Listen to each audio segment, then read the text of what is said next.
Hello, hello, hello. Today I'm talking with Laura Steele and CP Richardson. Duos is for me another part of adding more diversity to WhoIsagile. Today we're talking about what are emergencies, how can we de-escalate a situation, and how a side job was actually an excuse to talk to people during the pandemic. I'm Yves Hanul from WhoIsagile. My pronouns are he and him. Welcome to my channel.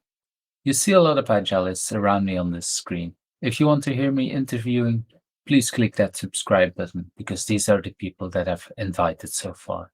If you think I'm missing people, let me know in the comments. And that like button, well, if you liked today's interview, don't forget to click it. Hello everyone, and hello Laura and CP. How are you? Doing well. And when I say hello, I want to show us a little bit where people are. And I'm in Belgium. You should see the blue dot is actually more or less where my house is. But my house is there, but Google hasn't found me. And anyway, and let's go first to Laura. You're, if I'm correct, somewhere in Columbus. Is this correct? Yep, that's correct.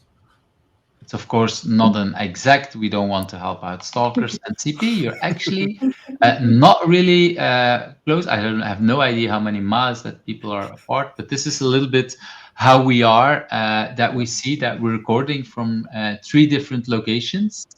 And let's bring both of you back on screen. And on my side, it's 8 minutes after 9 o'clock in the evening. Laura, what's the time on your side? It is 8 after 3 p.m. 8 after 3 p.m. and CP for you? It's the same exact thing as 3:08 Eastern Standard Time on my end.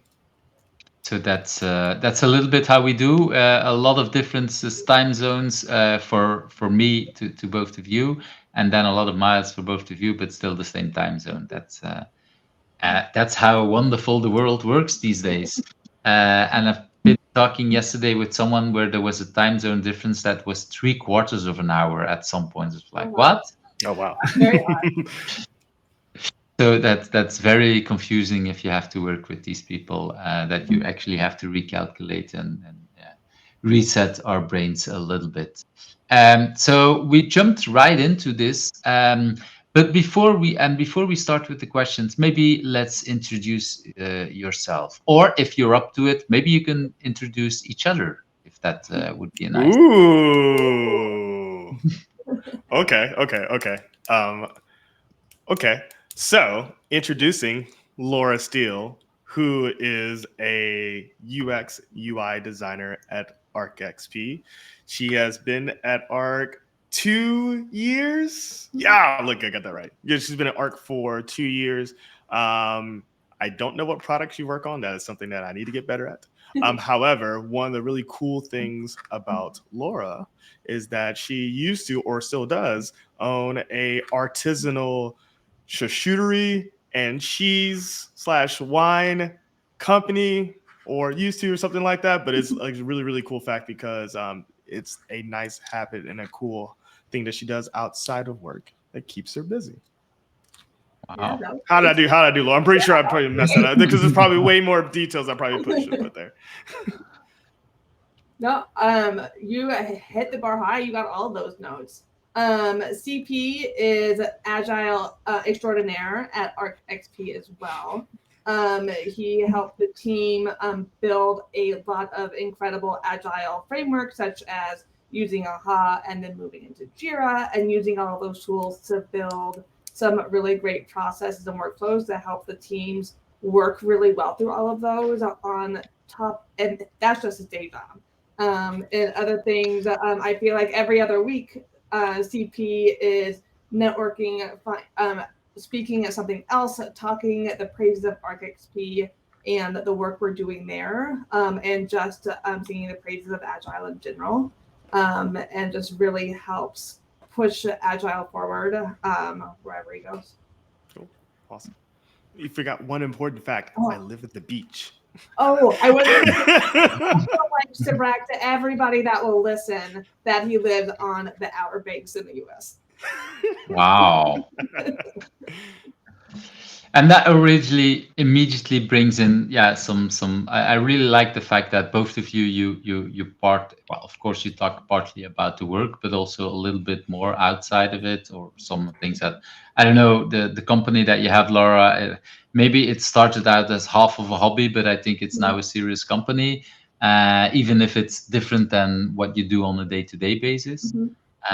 This is I don't know if it's day or night or whatever. It's the rest of the hours that you're you're not working at ArcXP, I would say, something like that. Yeah, it was. I have officially closed it as of about 6 months ago now. But it was a hobby in the midst of COVID, making charcuterie, board arrangements, meat and cheeses, and all of that. Just for something fun. And it exploded into something much bigger than I could expect. So by the end of it, I ended up handing and selling off my recurring clients to other people that were doing it in the area. Because it started from a hobby into a second full-time job that was just not sustainable. But it was a really fun balance for the agile and software world being so digital, being able to move into the very physical of being able to share something, especially in the midst of COVID, was when I started it up, when I was able to give something safe for everybody to enjoy in safe places, which was a really fun thing to get to bring joy to people. And I can imagine. And it also gave you an excuse to talk to people, which probably was harder in that moment as well. Yeah, I got to meet a lot of really cool people in the small business world, which is so different from being in the enterprise world. Oh yeah, I can definitely understand that difference. Okay, we jumped right into already some interesting conversations. Let's start with that very first question. And for all of these questions today, I leave it up both to you who's starting first. So, what is something that people usually don't know about you, but has influenced you? That's a great question. I think one thing that people may not necessarily know about me is that I used to be a firefighter for 4 years prior to my time in technology. So putting out fires, running emergency medical calls, all those types of things I used to do. Had the lights and sirens, the suit, everything, face mask, all that good jazz is what I used to do prior to my time in tech. I used to do it on a volunteer basis. Then I actually was getting paid as a job to actually do it too. And so that influenced me to when people say things are an emergency, I'm like, is it really an emergency? Because I know what an emergency is. And that, yeah. And it's So the whole Eisenhower quadrant with urgent and important, you know it pretty well, I would say. Absolutely. Because it's always a question like, is anybody going to die today? Is anybody bleeding? Anybody bones broke? Even then with bones, that's oh, you broke your pinky toe? Okay. You broke your femoral, bone, femur. Yeah, that's an emergency compared to something else. So yeah. And I can guess that even there in a fire and in everything that's happening there is also gradations or differences in emergency. Like I can imagine if there's a car accident that you will look more or care more about one person than the other because it's a small injury compared to a life-threatening injury and For sure. stuff like that. For sure, and it's always the assessment or triage, and I think this goes back to especially within agility, right? It's the understanding what are your top priorities of what that situation is, or let's say with the team, there could be a lot of things that are going on. There's a lot of dynamics, and as an agile coach, as a scrum master, sometimes a product owner, sometimes as a UX UI designer, right? What are the top priorities and things that you need to immediately address? Because that's going to determine your strategy and going to determine your approach of, hey, can I be very deliberate about what we're doing? Or is it like something where it's just like, hey, like a grab and go, and then we just keep it moving? Because very often as providers, we have a tendency, as we call, we want to play on scene, which is doing all the things that we need to do. But a lot of times, in sometimes those really like critical situations, the hospital is able to do more than what you can do. And I take that translation into, there's only so many things that I can do myself before I need to call in help or look for other resources or other people to jump in and help me, because I'm only one person and there's only so much I can do. When you take the people to a hospital, there's an entire team. For us, there's only so many things that we can do in a given scenario. Wow, that's something I didn't think about. So it actually means, or the way I translate it is that if the bigger emergency, maybe the less you can do, in the sense that you have to take care of bring that person to the hospital. That is your main job, maybe even more than saving. Of course, you need to do some things to get them as safe as possible to the hospital, but your main job is actually get them to the hospital as quick as and safe as possible. Absolutely. Is that a way how to? Absolutely, right? Because there's always going to be somebody who's a higher level to care than what we can do. If it's an emergency, anything like that at all, yeah, like we can handle that stuff, right? But like if it's a broken bone, I'm not really good at resetting or setting the first time, but don't ask me to like put a cast on or do anything else, because that's not my area of expertise. Yeah, and there's a big thing there too with like after the triage of being able to trust the people that you know that you don't have the skills for, that you know you can pass off to the next person who you know is going to be able to do the job better than you, and trusting yourself that you know I'm good at this other thing, but you're good at this, so I'm going to pass off the baton for you to be able to do that better than me. Definitely about UX, that I think about that, because UX, yeah, okay, you can make the design and make whatever it should look like, but how it then should be in code, that's typically some other people who are better at that, and they are not good at making a nice design. They can just throw stuff together. Okay, I'm now being very unnice for certain developers, but still, I think there is a different kind of skill, a little bit like what CP was saying before. So thanks for that really makes me think hard about some jobs, and indeed about priorities. And like you say, it's so much often that we talk about deadlines, and I try to, as a kind of joke, say, okay, will people die on this deadline? Because if it's just an arbitrary moment date that we do, or is it because there are some things, if we want to go to Mars, we probably have a window of not much time, or some other kind of things that are really like, okay, that's a very important date to have. Other than that, most deadlines are just arbitrary dates.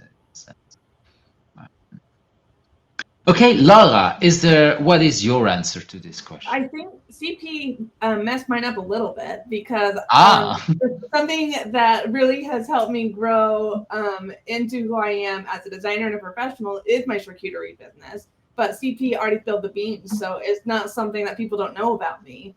But I think before CP spilled it, not many people know. Messed it up and then made it not a secret. See, now I feel terrible saying anything about it. I stole all of your thunder. I feel so bad now. No, it's perfect. I appreciate the kudos on it. But I think that has really helped me, even in the software space, even in them being so different, being able to see that behind the scenes of the business. And similar to what CP has talked about with being able to trust that handoff, something that I did as it continued to grow was trust that I need people that are experts in their specific fields instead of trying to do it all myself. Being a designer by trade, I can build my website, I can take the photos, I can do that piece. I know how to build a e-commerce workflow that people are going to order, but I don't know how to do my taxes. I don't know how to post on social media well. I don't know how to do my books, or do one of the things I had the hardest time with was just having the right inventory in stock, and really learning how that process worked of getting inventory. So finding people that I trusted and knew could do that for me to take it off my plate, because it was worth my time and money to pay someone else to do it who can do it more efficiently and better than I could. So it really helped ingrain in me to trust my teammates who have different skills versus it being either worried they're going to take my job or worried about these other things, because you need all of those different pieces to be together. And you even mentioned the handoff between design to engineering, being able to trust that handoff, that I'm handing it over to people that do a good job because they have skills that I don't. And having that business has really helped me see that even outside of tech, and just seeing how that is as much of a human thing as it is. We think of it just in tech sometimes, or I did, but seeing it in a whole different industry was really good for me and my growth. And did the fact that you had kind of you were in two businesses at the same time, if I understand correctly, Mhm. so you were in tech and had your small little business, completely different businesses, but doing that at the same time, did that also help you for the handing off? Because of course you're only limited in time, so you can't do everything all at the same time. And so is the fact that these two were at the same time, is that all, did that also an influence on that, Yeah, or I think it did as well. I think it really helped see how much money my time is worth. There's only 24 hours a day, and I still want to see my friends and my family and have a life outside of that. So seeing where that line is, you hear the cost of well, it costs this much to do it, and so you'll make this much profit. But how much is my time worth in that profit? And being able to price in my small business, I was able to set the pricing myself, and being able to set that pricing accordingly, and being able to allow myself to not decrease my prices because it was too expensive for others, but knowing what my time was worth. And seeing that from an enterprise perspective, where you don't get, for me, I don't get to see that direct line of sight into what that profit balance is, but seeing my own books and seeing my own thing, I was really able to understand and see where that value can lie.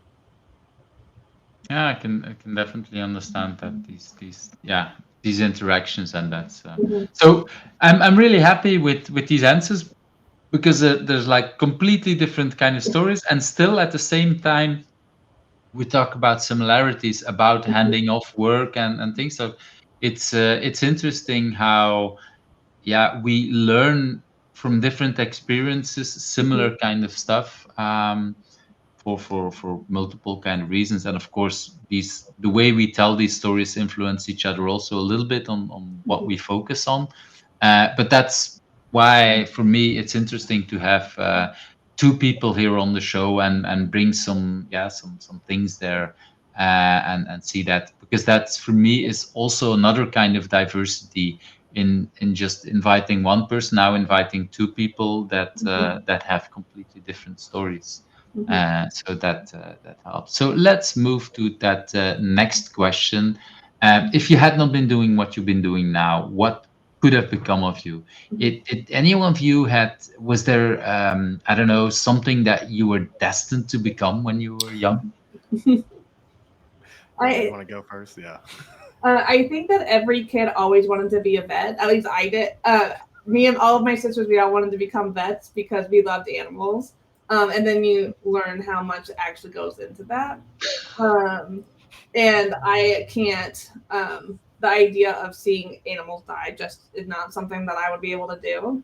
But I think that I probably going to go back to this a lot, but the charcuterie business that I had was really life-changing for me, and seeing the first time I'd ever thought about being an entrepreneur, the first time I thought about opening something up. So I think that if I wasn't in tech or IT, I would probably move into have some kind of shop.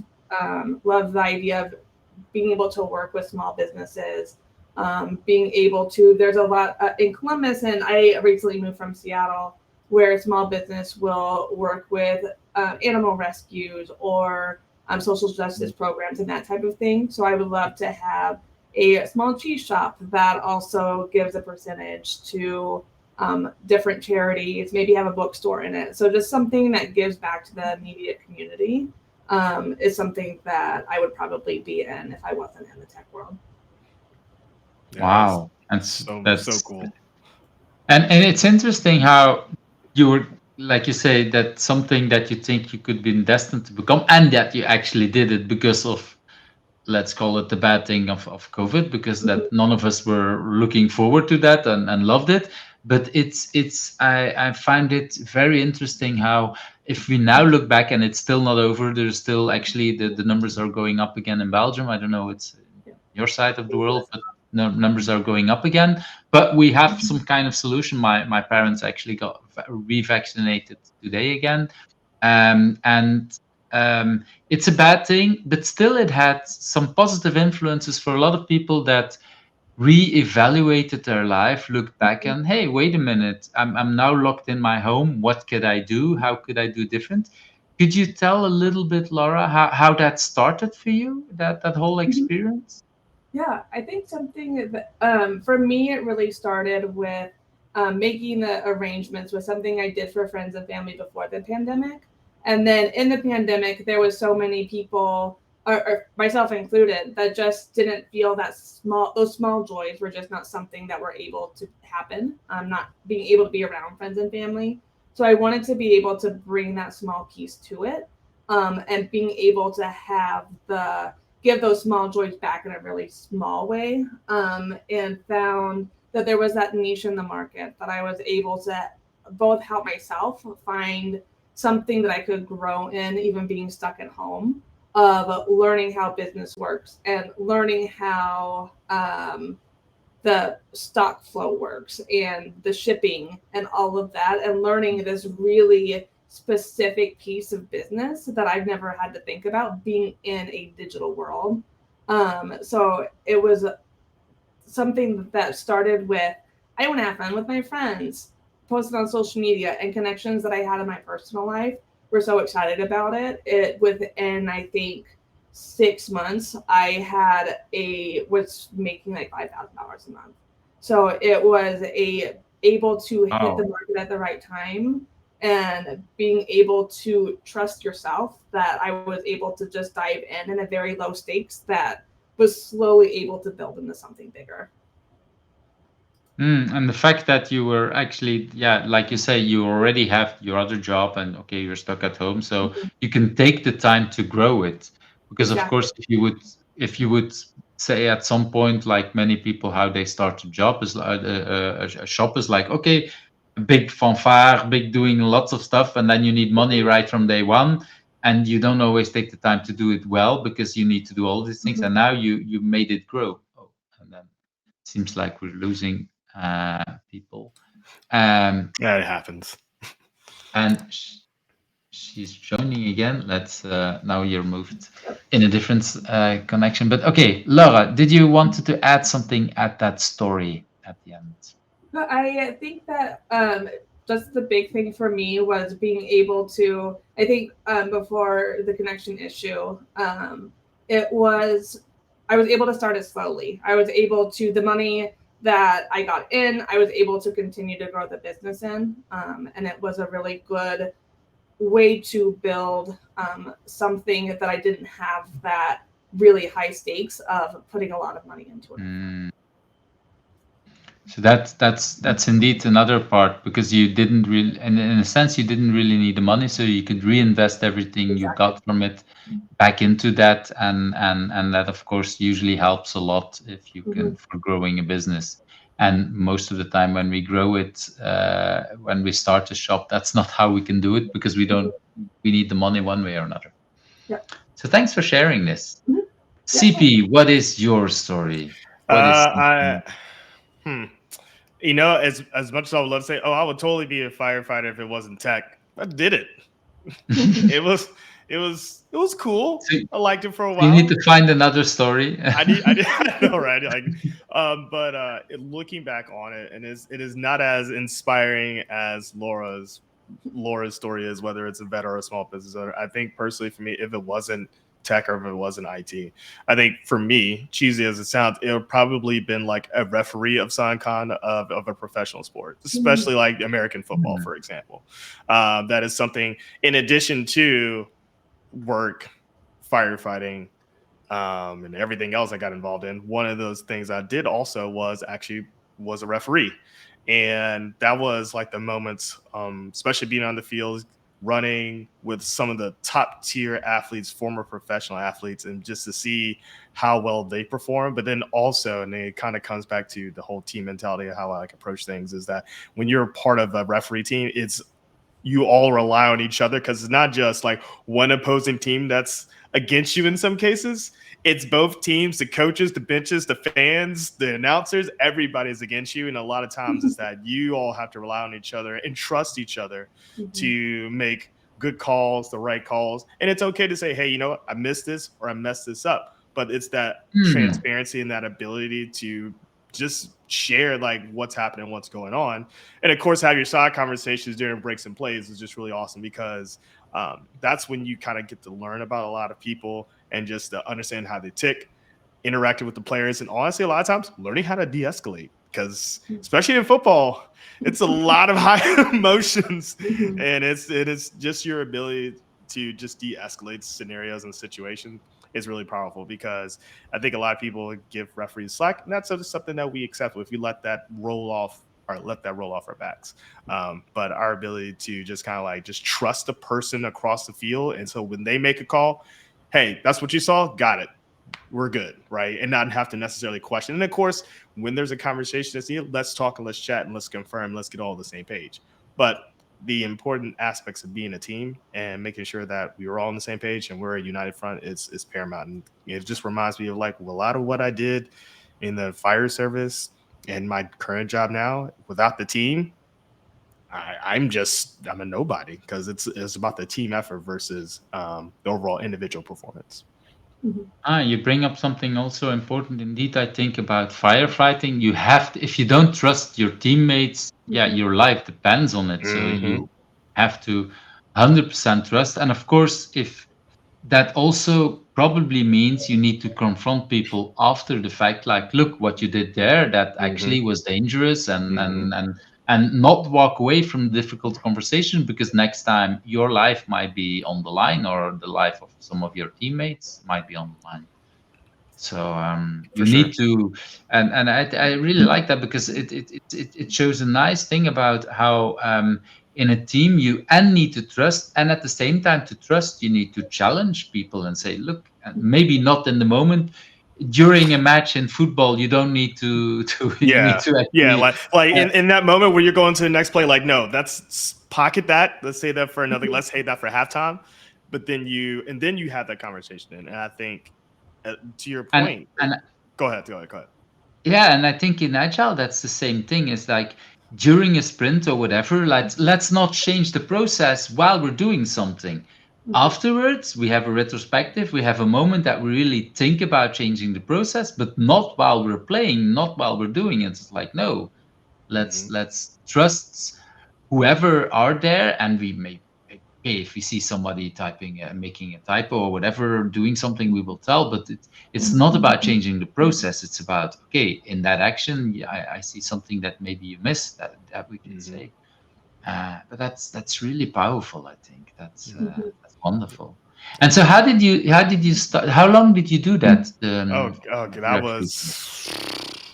Oh man, that was my time in DC. That was it was in Richmond too. So almost 7 years. It started with just like amateur adult sports, and then it transitioned to like former collegiate, and I actually had NFL players or National Football League players who would play in our leagues here in DC, mainly because like that's like one of the largest areas, of course, like New York, California, those other places. But those teams actually competed competitively in games across the U.S. And for me, I was just like, it started with hey, this seems really cool. This is something I can enjoy, and I could turn my brain off a little bit and just run. It was really cool. And get to blow a whistle at people. It's awesome. but then you bring up something important that I want to stress out. Something I've only learned, I think, I don't know, a couple of years ago, and not when I was younger, is that referees have to actually be in very good shape, because you probably run even more than some of the other players. Oh yeah, in a sense. And it's so fun, because like it's hilarious me like trying to keep up with like a 6'6" wide receiver who runs like a 4'5" 40-yard dash. And I'm over here, it's like my legs are just like moving as fast as I can, trying not to hurt myself. But yeah, it's So you're competing, but that in a different kind of game, in a sense. exactly. But those moments, especially like on those breakaway plays, it's just so fun because it's like, oh yeah, you know what? I got a little bit of speed, and then guess what? I'm back at it. We're ready to go. Wow, they're gassed. I'm like, all right, let's run some more. Let's go. It's yeah, it sounds like a lot of fun. Sounds like you have been enjoying your life. 7 years is a long period, I would say. So that's yeah. Thanks for sharing that, because it brings again all other kind of aspects of life and other kind of things that is really interesting. Let's move to that third question. What is a big challenge for you, and why is it a good thing? And of course, just to make it clear for everyone, it's of course a challenge that you want to be out open on the internet. Because sometimes people tell me afterwards, if there was actually a bigger thing, but let's not talk that on camera. So I leave that to you. Who wants to start about it? I'll go if that's okay. Yeah, go, Stevie. Let's see. So my biggest challenge for me is the ability to be transparent, to be direct, and excuse my French, not be a jackwagon. Because it's very, from my background, my experience, right, is not a lot of times or not a lot of scenarios where we get to handhold and walk people through mistakes in the moment, right? It is a get your head out your butt, we got to move, right? Or because it's not just me and my partner, somebody else is depending on us, right? And we have to make sure that we are on our A game constantly, because one thing I learned in the academy, the camera's already always on, even though there may not be an actual physical camera, somebody recording you what's happening. It's the people that are in that scenario who are then going to say, good or bad or indifferent, that these people help me out, or these firefighters, EMTs, paramedics help me out in this scenario, and I'm grateful for it, right? Or, and it could be worst case scenario that, hey, they did jack squat. And it's often that because of these scenarios, that I have a tendency to be a little rough around the edges, if that makes sense. But the reason why, to the second part of the question, the reason why it's a good thing is because that helps me be even more purposeful in the conversations that I have with others, in putting myself in their shoes, having more empathy, really understanding exactly what they're experiencing and going through, and try to be as emotionally intelligent or aware as much as I can, because I don't know what these people are experiencing. I don't know what the person on the other end is experiencing. I don't know what the team is experiencing, bringing back to our teams. I don't know what they're experiencing. So that allows me just to be naturally curious and ask, why are you experiencing this, or what is going on, or just tell me more. I just want to learn. I want to understand. And that's that drive to makes me want to learn more, to research more, to make sure I understand the entire scenario before I make any judgments, make any suggestions, adjust or change or do whatever. Gives me that opportunity just to sit back and listen and watch and be aware. And I want to bring it also back to something you said earlier on, the fact that what you're doing in the teams, less life depends on it, in the sense that there is less risks. I don't know how to put it. Is that helping you to be much more empathic? Because like you said before, in the firefighting, lives are at stake, so you might be shouting, watch out, or I don't know, whatever you were doing. Here, this is, well, it feels important in the moment that we're there because it's our job, but at the same time, there is no less risk. Is that helping you to be different, or does that not make a difference? It does help a lot of times, but I think more often than not, what it does help me in the interactions that I have with people, is actually had a conversation about this today, is that we were dancing around a topic for about a week and a half now of like, where is this going to go? And maybe we should talk to these people. Oh, just like, we're not doing this. Let's make a decision and let's move forward. right? And that ability to be direct, because I know I can see the frustration. I can see it on Slack. I can hear it in their voice. It's frustrating to dance around that same conversation over and over and over, right? And so that ability to be direct and that ability to cut through the noise is what is tremendously helpful. And I thank goodness for my experience, because I'm comfortable with having those kinds of conversations, right? And like, and I hope, and I know Laura, you probably will definitely do this, but just tell me, hey, that was a little too direct, right? But at least tell me. And other than that, hey, CP, love your direct ability to being candid, your approach, because that prevents us from having to dance around this topic. Laura, I don't think we worked too much directly before, but I would hope that you would keep me honest. If there's an opportunity that you've seen, I would love from me, I would love to hear if you have anything. If not, just say I'm perfect, and I'm okay with that too. Yeah, that's it's always nice to hear if people think that you're perfect, of course. I was trying to give myself a win there.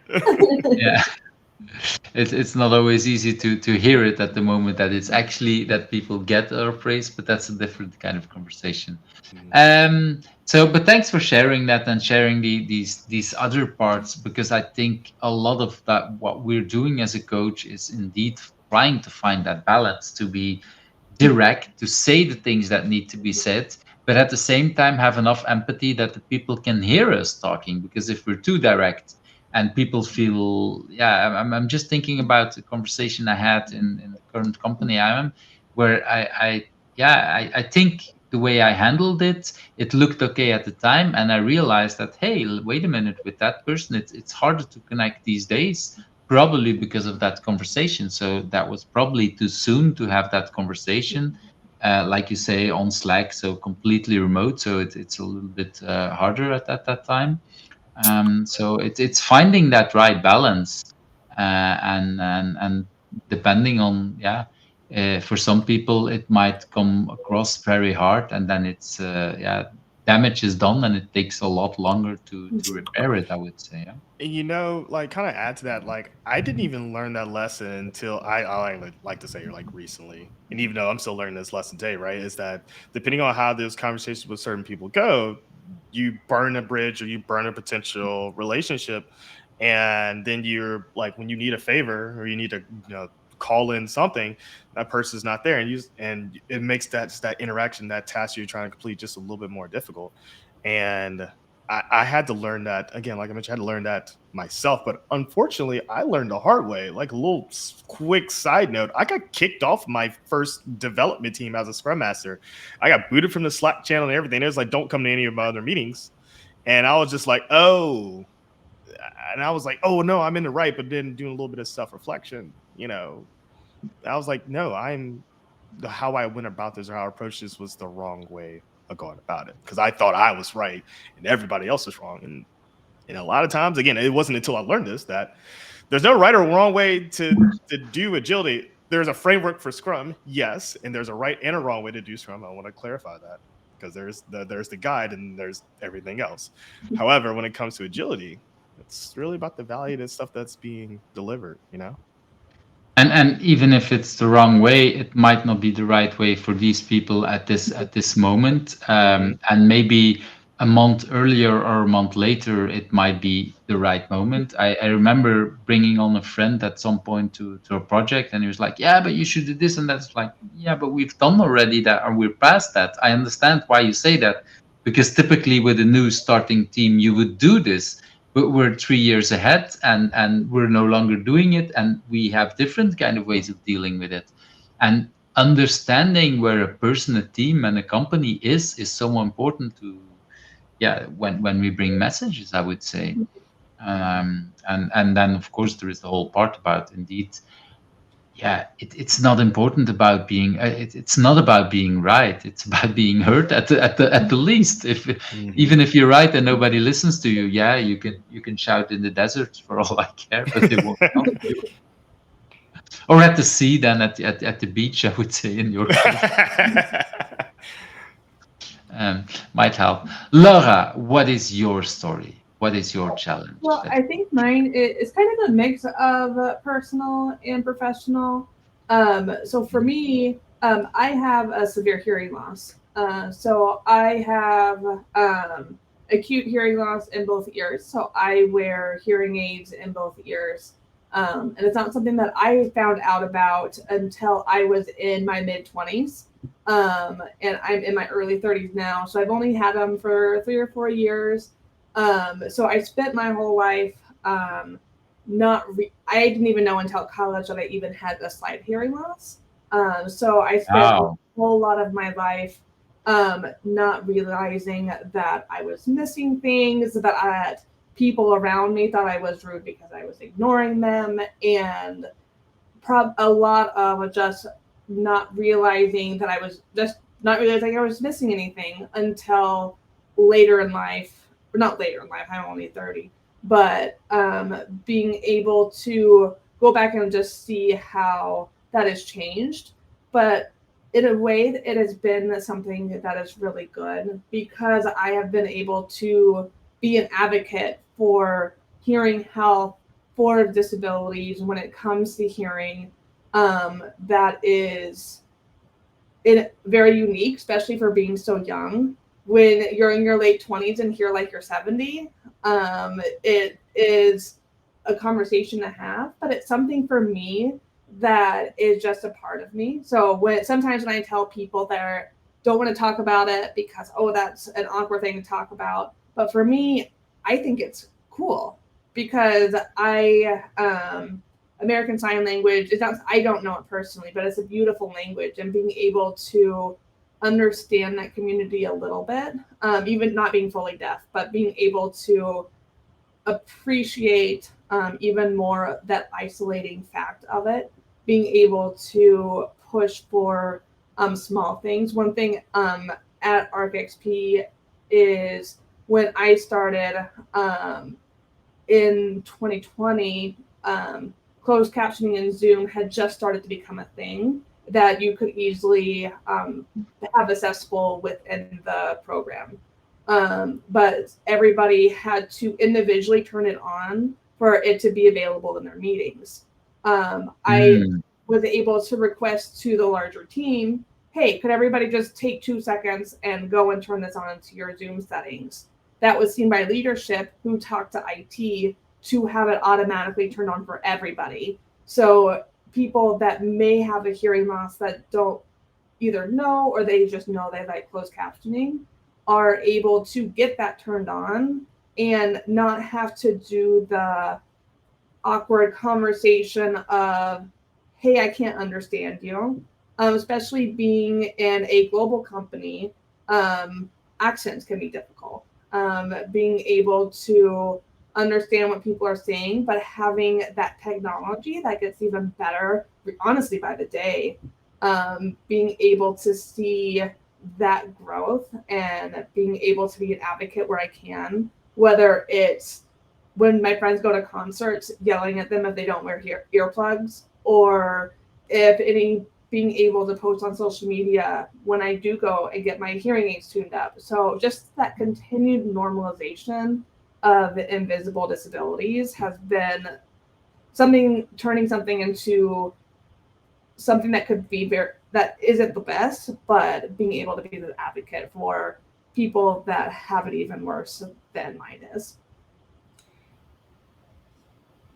Wow, that's yeah. It's talking about challenges and talking about things that are and I so much like that you stress the fact that you only learned about it later in life, and it was how would I say it? Like what you said is that you didn't realize that you were missing things because when we're missing we don't know, and it's a lot of it. It's like yeah, there's of course on the internet a lot of videos of children who get glasses for the first time, hearing ears for the first time. It's like, wow, what's happening? There's a whole new world coming over.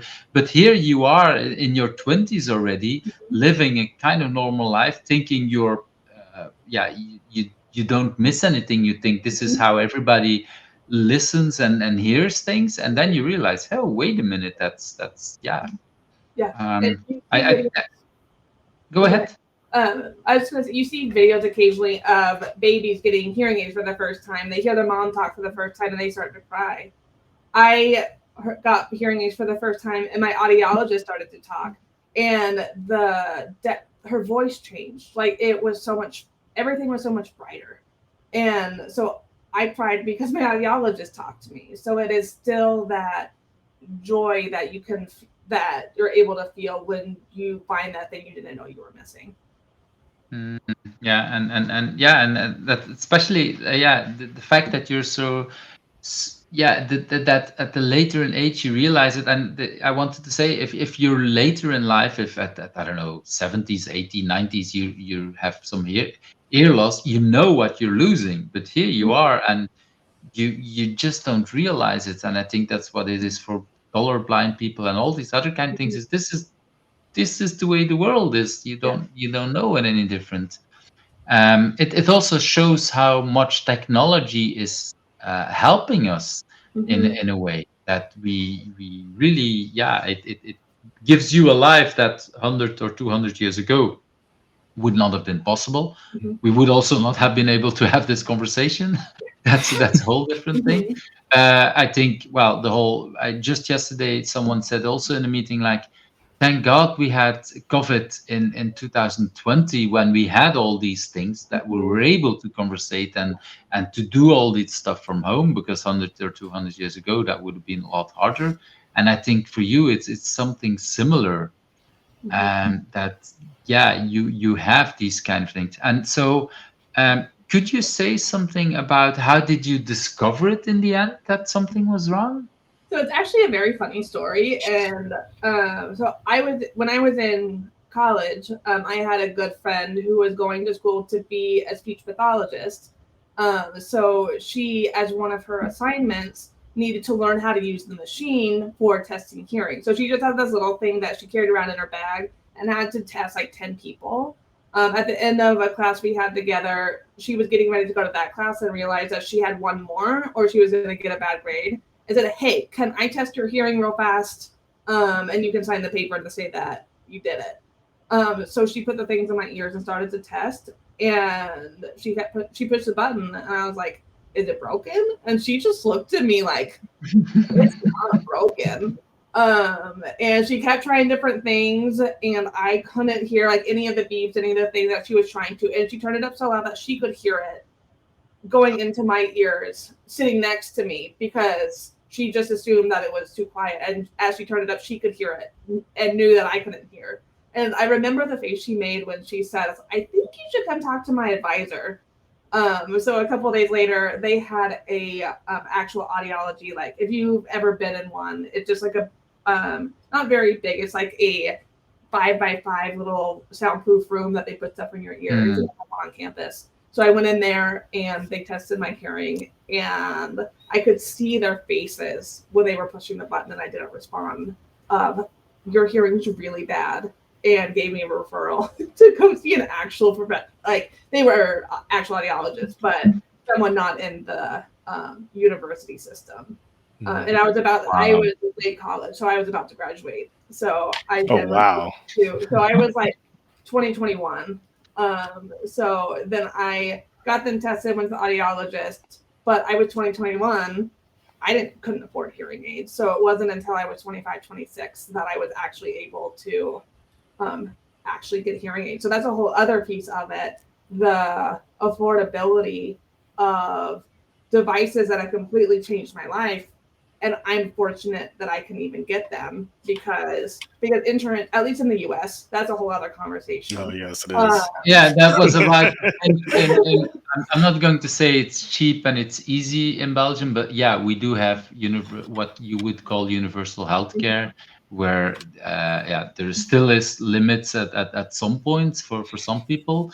But I think a hearing aid. I don't know. Maybe there is age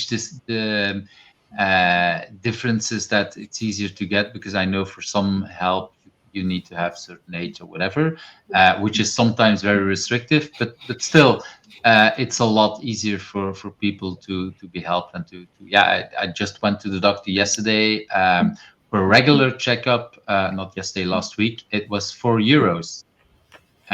So what I'm hearing is that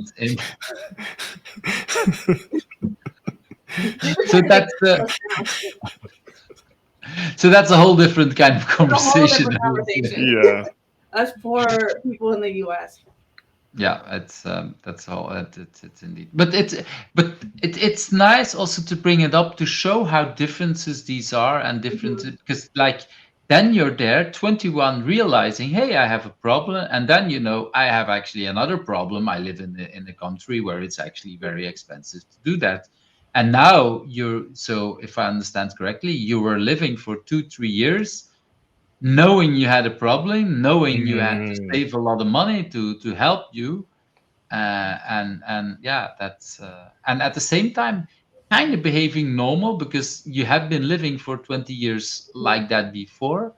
um, and was that easy for the people around you to realize that that was actually a condition? Because I can imagine that people were talking to you before. How did that change happen?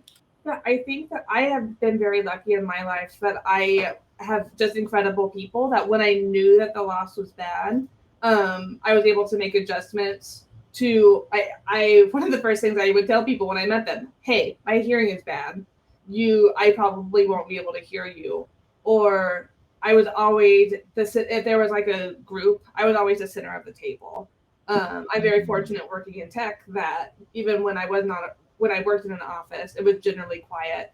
But the people around me always knew. And I've always been very open about it. So I was always in the front of the room, always in the center of the group, to be able to make those small accommodations for myself, which is just something that's been very fortunate for me. And I think about it occasionally when I go to restaurants or other things that I wouldn't be able to work in those very effectively. I wouldn't be good at it because it's loud. Even going to restaurants or bars with friends was very difficult. And I would have to have friends text me occasionally when we were trying to have a conversation because I just couldn't hear.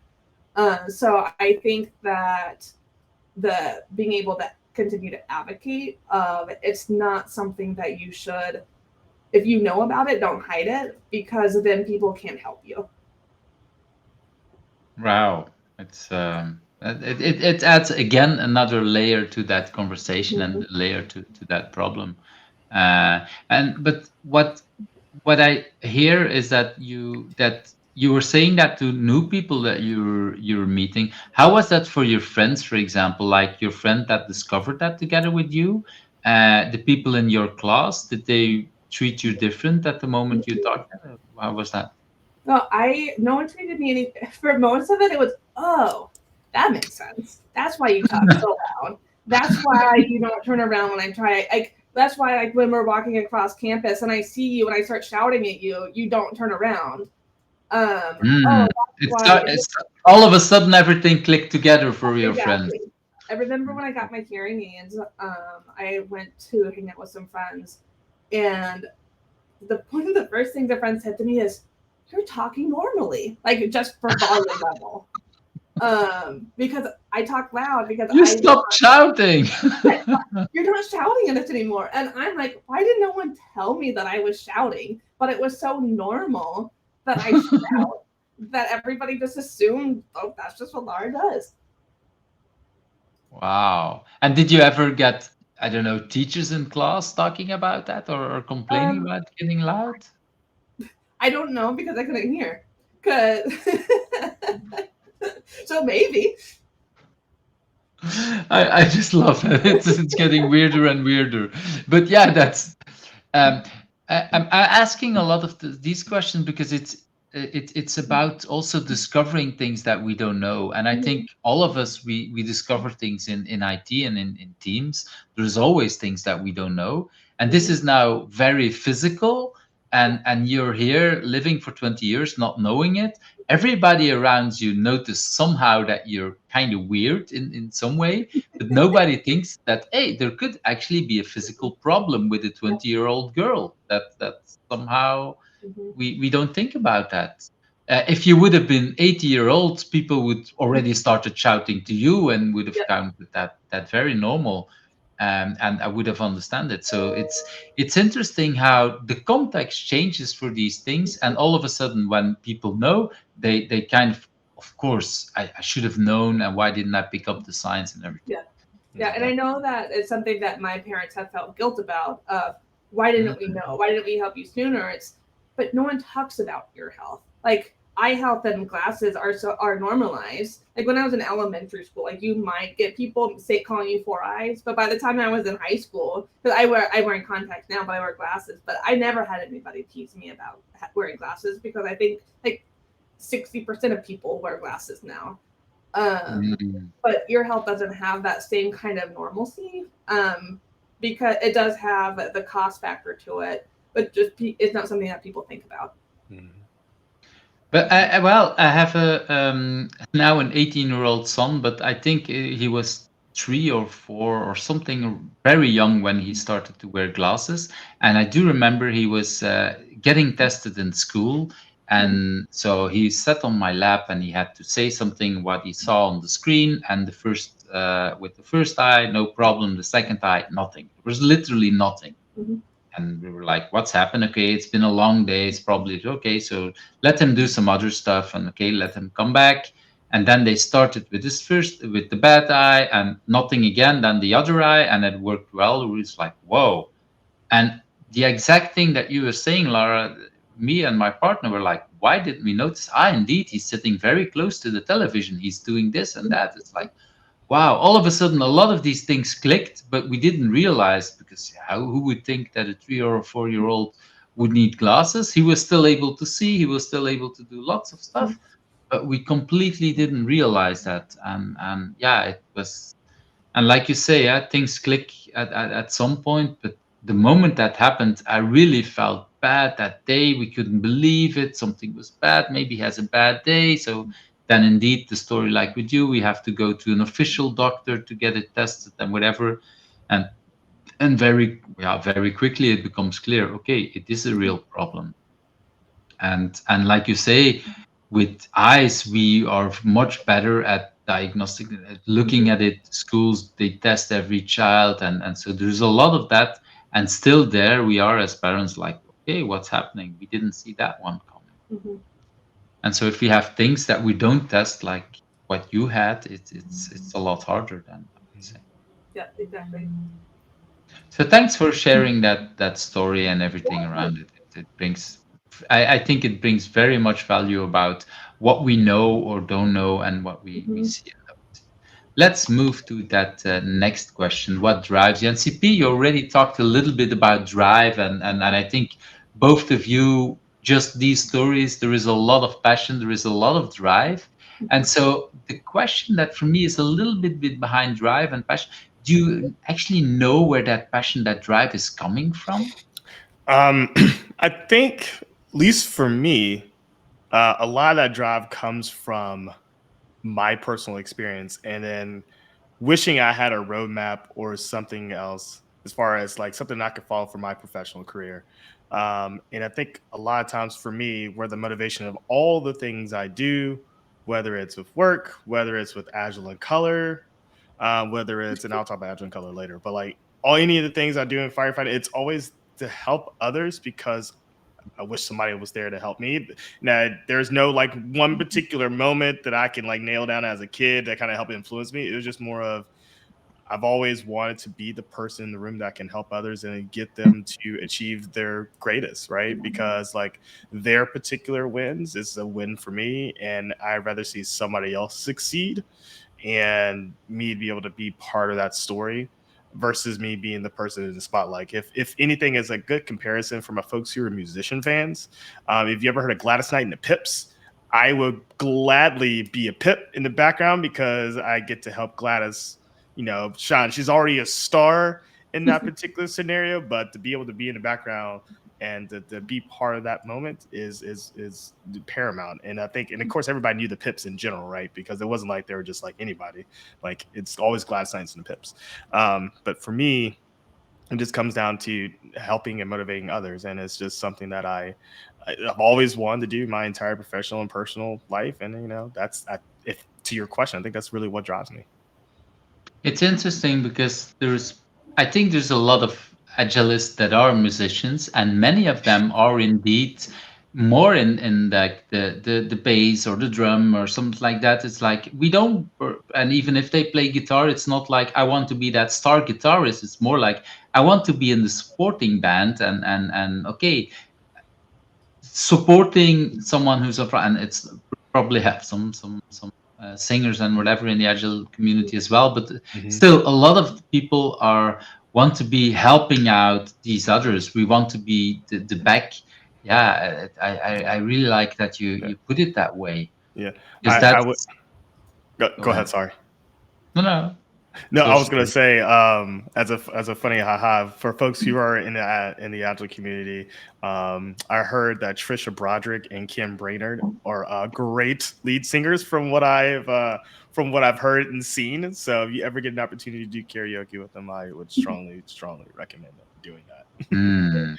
That brings up completely different stories. Now I'm already sad that I have already interviewed Tricia, because that would have been a good backstage story to ask about that.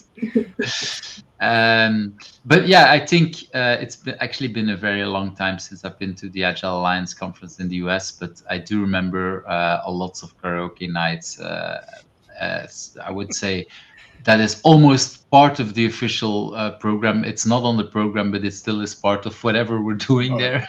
That's absolutely the unwritten rule. Gotta do karaoke is the unwritten rule, apparently. Just making it an official thing.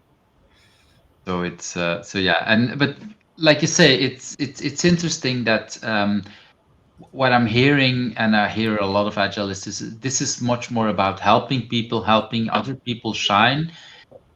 What I kind of hear, you didn't literally say it, but I kind of hear also that you believe in people before they believe in themselves, that you actually see them in that role before they see themselves. Did I hear that correctly? I would say that's a good interpretation. I would add to it though, and that is, and maybe this is a little ding against myself, is that I am here and I'm willing to help you achieve whatever you want to achieve, but at the same time, you gotta show the motivation or the willingness to grow, right? Because and I am more speaking to myself more than anything else when I say that, right? Because it's more often than not that I want to do all of the things, but it's the willingness to put in the work, because you're not going to be an expert at it first. And especially when you're working with teams just in general, they're always expecting everything just to be fine that first couple of weeks or that first or second or third sprint. Like everything's going to be perfect. And it never is. And I say it all the time, like it's going to be clunky, it's going to be jacked up, and that's okay, right? You're not going to be an expert in everything, right? But the willingness to get better. The moment that you stop showing that, it's not because you're paying us that all of a sudden you lose, or that you're paying, I don't know, a fitness trainer that you will lose 10 pounds or whatever. No, you actually have to do the work. You have to show up. You have to do the work, and it's and I would say it's not just doing the work once. It's the repetitiveness. It's doing the habits. It's creating the things that is actually making the change.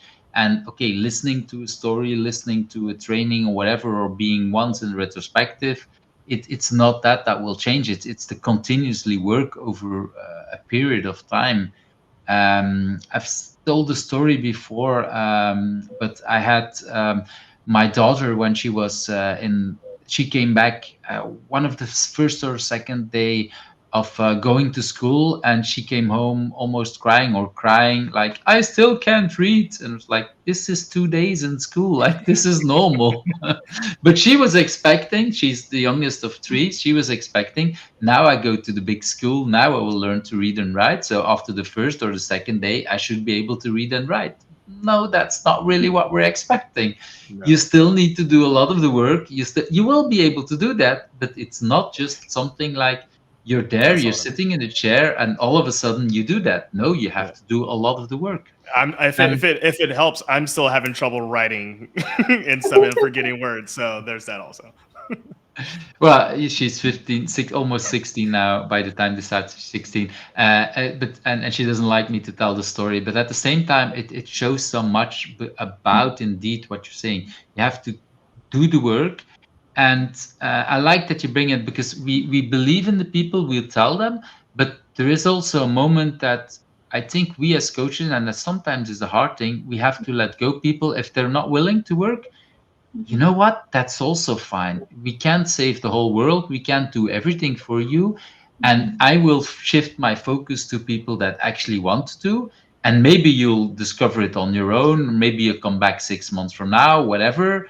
That could also work out.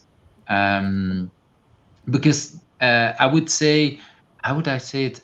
If I would keep pulling at you and you're not ready, you don't want to do it, it's dragging energy from me, it's dragging energy of you, you will hate me.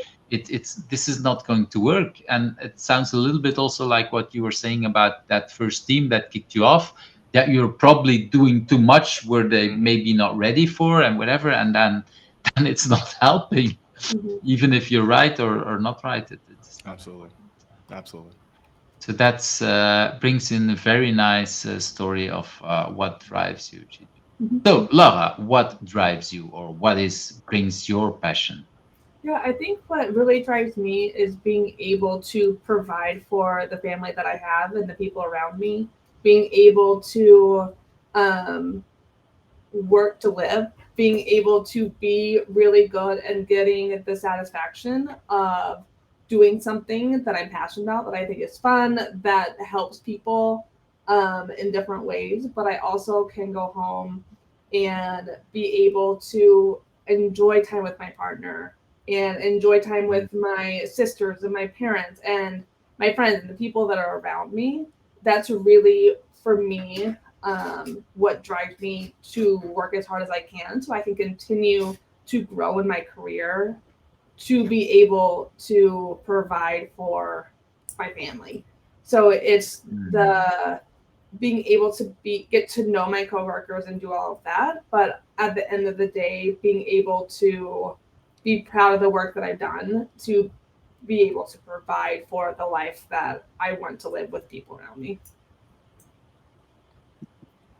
Thanks, and I think it shows also something that is important, and this is why I like also the balance between both of your stories, because there is, I think for many of us we want to help people, but at the same time there is also that other part. There is lots of things that we can do to help out people, but at the end of the day, you still have other people around you that you need to, or that you want to support. And there might be people who are helping out and not making any money, do it in voluntary work, but probably because they have people around them that pay to have a living. Not many of us can do that, or we need to, I don't know, marry a rich person or whatever, or being rich born. But again, I don't think many of us can do that. I also personally would not like to do it. I also, there is some pride in being able to say, okay, I can support my family, or together with my partner, we can support the family, something like that. And I think it's also an important part about all of that thing, because it shows what we're doing, and it shows also the value of money. And it, it, it, it also brings back that story that you said, Laura, earlier on about, okay, I needed a hearing aid. Okay, I wasn't able to afford it. Now I can work. I can, on top of that, I can support the family, or I can support the people around me and myself with everything I need to have a life in a way that brings value, I would say. Exactly.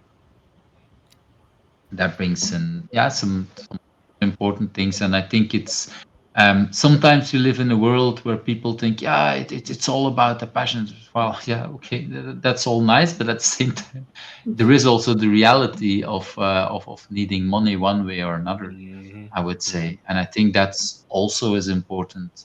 It there is again that balance that we have in so many different things.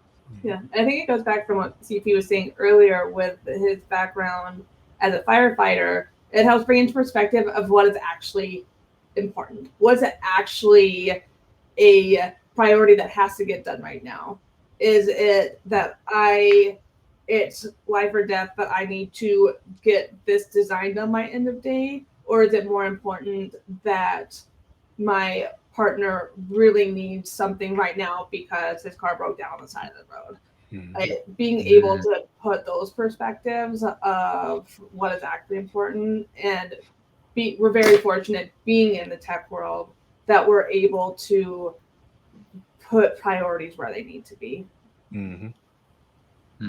I like that you bring that aspect to these things, because I think it's an important part of life and of many people, I would say, and we don't always talk about that in the community as well. So thanks for bringing that up. Okay, let's move to that next question about what do you consider your biggest achievement. And before we go into that, I would want to say there's actually a question below it, is it easy for you to brag? Because this is about bragging. This is your opportunity to be really proud and say, hey, this is my thing. Is that easy for both of you to brag? Laura? I think, go ahead, CP. No, go ahead. I think the biggest thing that I am proud of in my career is my career shift that I have made. So I went to school for web design. So I have been in the tech world my whole career. But I went from being in a more web and graphic design space and moved into the UX and product space, which can be a very difficult shift because it is a different shift in mindset. In the web and graphic space, you're thinking more of the pure visual, what looks good, versus the UX and product design world. It is what works well. What do my users, what's the experience my users are having? Is this helping them being able to do their goals, focusing on the goals, focusing on the flows versus that fully visual? And not to discount what graphic and web designers do, they're just another aspect that adds on to that UX design role, that you're thinking about the visual, but you're also thinking about how users are working through different screens or working through different actions. And being able to pivot my career is something that I'm really proud of, because a lot of times when hiring managers see that you are a web designer, like, well, they don't understand how flows work. They don't understand how to move forward or what the user needs. So being able to prove that, to move my career, and now moving into it, now I'm in a senior level role of that, is something that I've been really proud of. And I've talked to others who have had a really hard time moving into that. But being able to really that I was able to understand the differences in a way to move toward it. It's something that I've been really proud of over the last several years. That's a nice story. CP. To the second part of that question, is it easy for me to brag myself? Absolutely, it is not easy, but it's a hard yes. I don't like to brag, as I mentioned earlier. Like, it's about the team, it's not about me. But the fact that both of you were pinpointing who will answer first was kind of giving that away a little bit.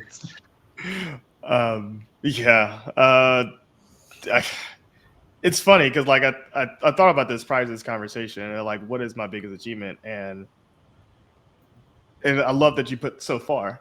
I would say probably creating Agile in Color. And I mentioned earlier, like, Agile in Color, but to kind of give like a quick sidebar.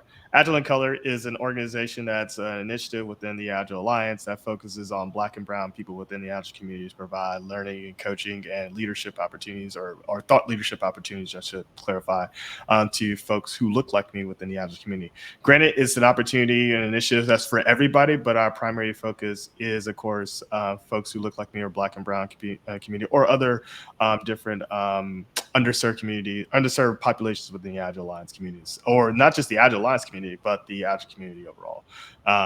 So like myself and my co-founder, Andrea Robinson, actually took the time to create this initiative and this group. Now is an official nonprofit, that because we saw that there was a gap in this community.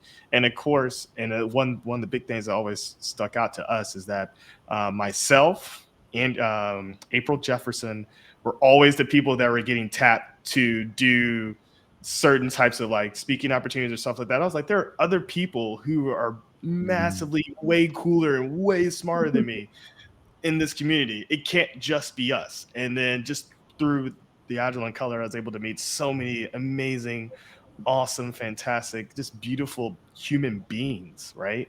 And just to be able to provide space for those folks, and also to be able to provide just opportunities for people who are looking to get to that level. To me, that is such a massive achievement, because I wouldn't be able to do it, A, without the support of the Agile Alliance, or also just without the support of Eves like you, providing opportunities for me to even speak about Agile in Color, or everybody else to talk about Agile in Color. So if you ask me my biggest achievement so far, keyword so far, I think it's co-founding my co-founding Agile in Color with my co-founder Andrea Robinson. Yeah, and I think it's one of these wonderful things. I think that the Agile Alliance has a lot of initiatives for many years, but the last, I don't know, 4 or 5 years, they spend a lot of time and energy to say, look, what are other kind of communities that we want to support more? There is the women in Agile, there is Agile in Color, there's a lot of different things where they say like, look, we know that these people are there and they are here, but we don't always give them the opportunity to do. There is, I would say, many times that that indeed we need to look more on how to support each other. I remember when I originally started WhoIsagile in a book version. My goal was, for example, to have 50% women. And I was so, I don't know what's the right word, but my idea was so, I would say, even stupid to say, oh, I'll just invite 50% women and I'll end up with 50% women. That didn't work out because somehow when I invite men, they're like all, I'm exaggerating a little bit, but the default answer for men was like, yeah, I was waiting for that invitation. And with women was like, I don't think I belong here. And I was like, yeah, but that means that I have to do a lot more effort to talk to people, to convince them, yes, you do belong, yes, and find them, because I had to realize, hey, my network, I could say I was not. It was not just pure male, but still, I had more male in my community, because, like you say, and it's the same thing. And then something worse happened, is that the so when that book was finished, 89 people I had in it, I was helped by a couple of friends, and then they said, you know what? If you want to do an extra version, instead of just creating a new version, why don't we create books per country? And then say, okay, let's have a one in, I don't know, we had one in India, we had one in Ukraine, and a few others. And we also had one in South Africa. And that was created by a couple of people there. And it was only a couple of years later that people came back to me and said, Eve, did you realize that it's mostly white people in that book? And I was so ashamed that I didn't even notice nobody. And it had been selling, I don't know, it's not that it sold 10,000 copies, but still it had been selling, and nobody had came to me and talked. Probably other people had noticed. The people who created it in that community, they didn't realize it. And okay, once it was brought to my attention, it was very obvious, and we spent a lot of time and energy to find non-white people to be added to the original book. And it is, like you say, it's an effort to make sure that we bring these people, because they're there. It's not that they weren't there before when that original other version of that book was created, these people were already also in the agile community, but somehow they were forgotten, and it's that's bad. And I really feel ashamed that I didn't even realize it. And so it's a lot of effort. And when I made the joke about, okay, we need to have more women, and it's harder to get them, I have the same thing with Black people, that if when I invite them to the show, it's even harder, and then Black women even harder at another level. So it's again and again, it's a lot of work. And it is a work that I think is important to do, and that you spend, I think, a lot of time and energy. And I think from the moment that we do these kind of things, it's a kind of snowball effect, and now we have much more people, and now people realize it much more. But the initial time and energy, I think, CP, that you set into that is a lot to convince probably more people. Like, look, I'm not alone. We are not alone. We do it with a couple of people. We know we want to reach out. We want to help you, because some of these people never got any coaching, and others because their companies have forgotten or didn't offer them these roles and everything else, I would say. That goes back to what I mentioned earlier. I wish somebody had a roadmap for me early. I might have not gotten kicked off of my first ad Scrum team, right? And if I can prevent that situation from happening from somebody, because unfortunately in my case, I had another opportunity, another shot. Somebody else who may potentially look like me may not. They were not, in some cases, we're not given the benefit of the doubt, right? Especially when you're in an organization where you're the only person who looks like you. And I can't tell you countless number of organizations that I've been at where I'm the only person on the floor, on the I actually haven't had a situation where I'm the only person who looked like me in the entire building. That was very interesting. I was like, okay, this is something. It's a little different, but but I was so used to be working those spaces, so I didn't think anything else of it. But my thing is, can you imagine somebody who's their first job out of college or out of that boot camp or whatever, and they're the only person that looks like them, and they feel like they're carrying the weight of the world on their shoulders, not just from being a new individual to that company, to that team, and to that culture, but also somebody who looks like them, and then nobody who's there to relate, and they're constantly have to code switch to make sure that they're speaking the language, sharing the same values and culture, and can't be themselves. That's so difficult, because you're always, in some cases, putting on a facade, and it's exhausting some days. Yeah, and I think that's how many women the last years have felt on IT project, because I know quite often a lot of teams were okay, but yeah, we do have one, or maybe two. If we're lucky, we have two women on a team of 10. It's like, yeah, that's not really how That's not good. the rest of the and the opposite is also true. I've coached. I did a workshop about leadership with my father in for students who were learning to become nurses, and there's like, yeah, this is all female, and there was one man there, and it's like, yeah, this is exactly how it feels for women in IT. That is okay. This is one male person there, and so I see this in different kind of parts of society where we're kind of thinking, and yeah, Yeah. it's sad. Laura, you had something, right? Yeah, and it's just incredible that you're doing the work. Like being able to look back at the book you wrote, see that there's a problem, and instead of so many people would have just doubled down and said, "Well, I did what I did. Sorry," but you have taken that upon yourself to, oh, I see the problem. I'm going to encourage and empower minorities in every aspect, and that is so rare in IT and tech in general, in society as a whole, but I think even more in IT. I know, even coming on to talk to you today, after we had our intro call, I messaged CP and was like, are you sure this is something that would be good for me to be on, since I am a designer and not I fully in agile? And CP's like, of course you are. You're going to be great. So even when I was invited to be a part of it, that second guessing.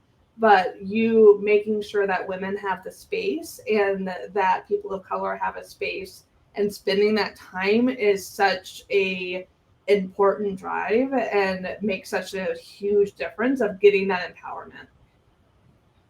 I mean, your stories are just so much better than mine, Laura. So, like, obviously, you're making this show. I'm just here for comedic relief and just in the background. So, I just love hearing both of y'all talk more than anything else. This is rad.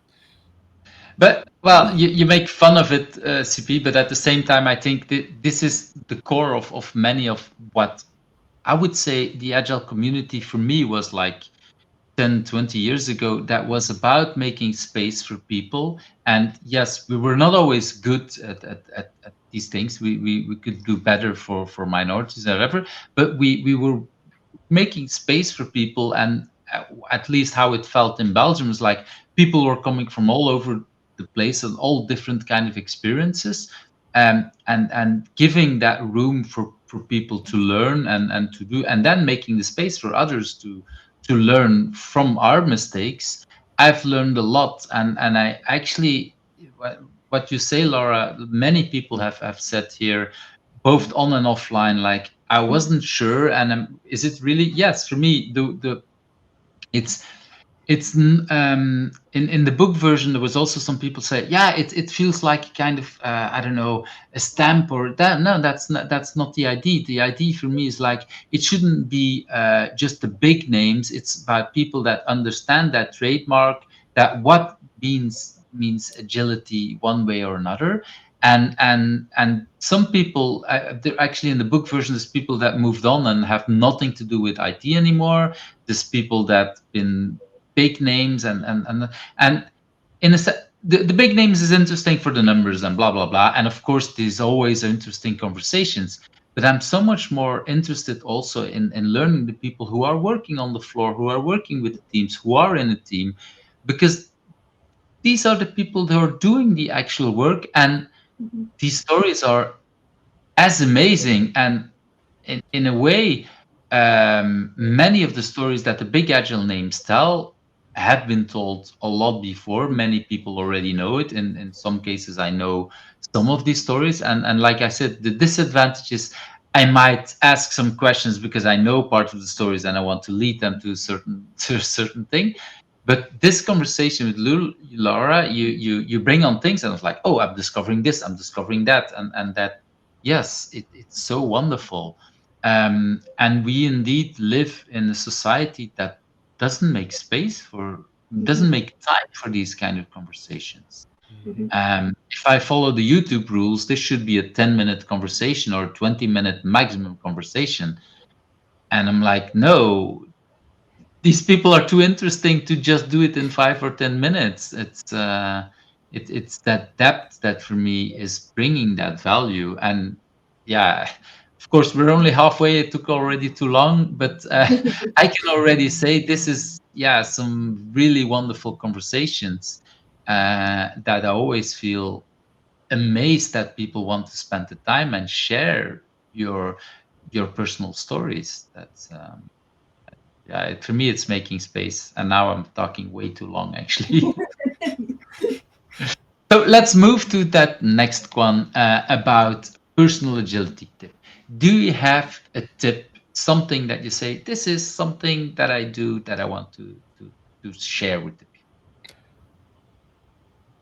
I have Go all for the it, tips. One tip for personal agility. Let's start with one. There are already two of you. Yeah, So I'm just going to do one because we'll be here way too long. Just one tip.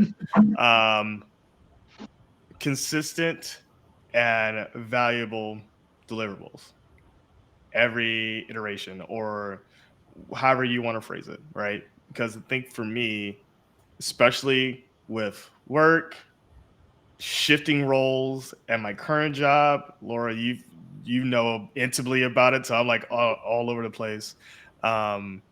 School, agile and color, life, a wife. There's so much that's happening. And the thing about it is that I have to like give myself a little bit of grace and say, hey, what is just the small, valuable chunk of value that you can deliver right now? And what can you be consistent with? I think living by that is what makes things so tremendously allows me to like to work through life and to be able to do the things that I do like the way that I do them, because I try my best to eat the elephant one bite at a time, because it is very difficult to do that some days. So yeah, that's my one tip. One tip.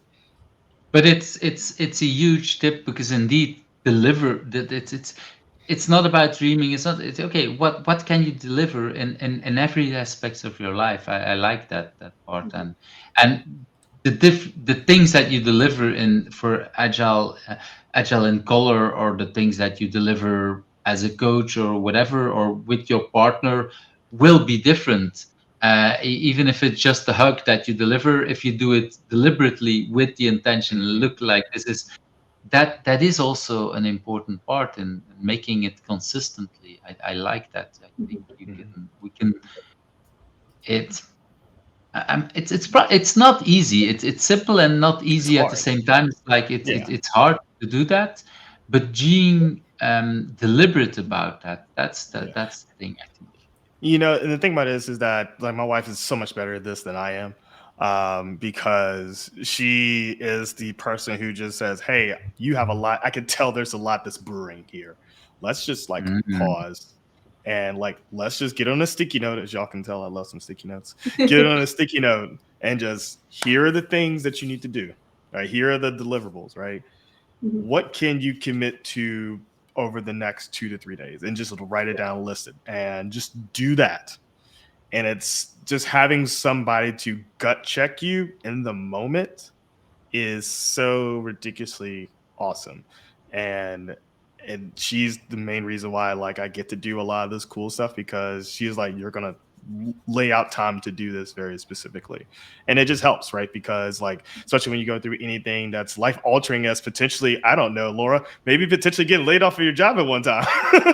It's difficult to make that adjustment or that change. You start to freak out. You're like, oh Lord Jesus, I have to like now change everything. But uh, it's been uh, it's been a very interesting 4 weeks, but like luckily I get to stay at my current company and I get to continue to do some pretty rad stuff and make a career change. But again, without spinning and creating that list and just what are that valuable chunk that you can deliver, I think I would still be spinning currently right now. And the interesting thing that it's just visually interesting. You talk about delivering stuff and about post-its, and the only post-its I can see behind you Oh, are the that's on purpose. Oh, that's absolutely on purpose. Okay, so talking about deliberately. Okay, Laura, can you beat this story? Yeah, I think that one of my biggest tips is just trust the people that are around you. Like if being able to, like in Agile a lot, at least in the pods that I'm currently in, is I have my product manager, I have my dev lead, I have a junior designer, and I have my engineers. So being able, if I didn't trust the people that were in that small pod that I work with day in and day out, then getting any deliverables done would just be really impossible. I've been in past roles where I didn't trust the designers that were around me. I knew that they would stab me in the back at any given moment to push their careers forward. And that was not a good place for me to be in my career, because I knew that I wasn't going to be able to put out my best work because I was always looking over my shoulder. So being I feel like Agile can really only work as it is intended if you trust the people that you're working with to do it well. You can't get the best work out. You're not able to be able to pass the baton, as we talked about earlier, to that next step if you expect to be blamed if something goes wrong when you pass it off. So being able to be or find that place where you can trust the people around you, which is so much easier said than done, with a career and just being in tech or just in any career. It's easier said than done. But being able to find those people that you trust in the jobs that you're in and being able to have that network, I think is something that's super important. And a bit more high level than full Agile, but that's something that I find really important. and probably even a lot harder. I mean, trusting it's very easy to say let's trust people, but doing it, because in theory it's like, yeah, we know it's good and it's good to trust people, and then you're in a moment and then something, all hell breaks loose, like it always does at some point in a company. And just be able to say, okay, let's trust the process, let's trust the people. These are the people that are. And like you say, of course, Laura, sometimes it doesn't click and there is whatever. But if you can create an environment where you can have these people and you can trust them, and there's so much more that happens there. And of course, I think for me, trust is also a little bit about creating that context, because I trust my partner very much, but I wouldn't trust her to do brain surgery on me, because that's not the right thing. And I think in a team, creating that context to give them a safe place and to say, okay, I trust you because this is the context where I know you are good at, is also part of creating that trust environment. Is that something you have tips around how you would do that? I think that it is being able to have people that you know won't just be yes men when you ask them a question. When you can talk to somebody and say, at CP, you talked before about how you got kicked off your first Scrum team and you had to self-reflect. And I'm sure there was conversations that you had with others that you got that gut check from. It's so easy to ask somebody who you know will say, oh, it's totally fine. Don't worry about it. It's fine. But I think my biggest tip is make sure you have people around you that will give you the real answer and help you be even better, even when it's hard.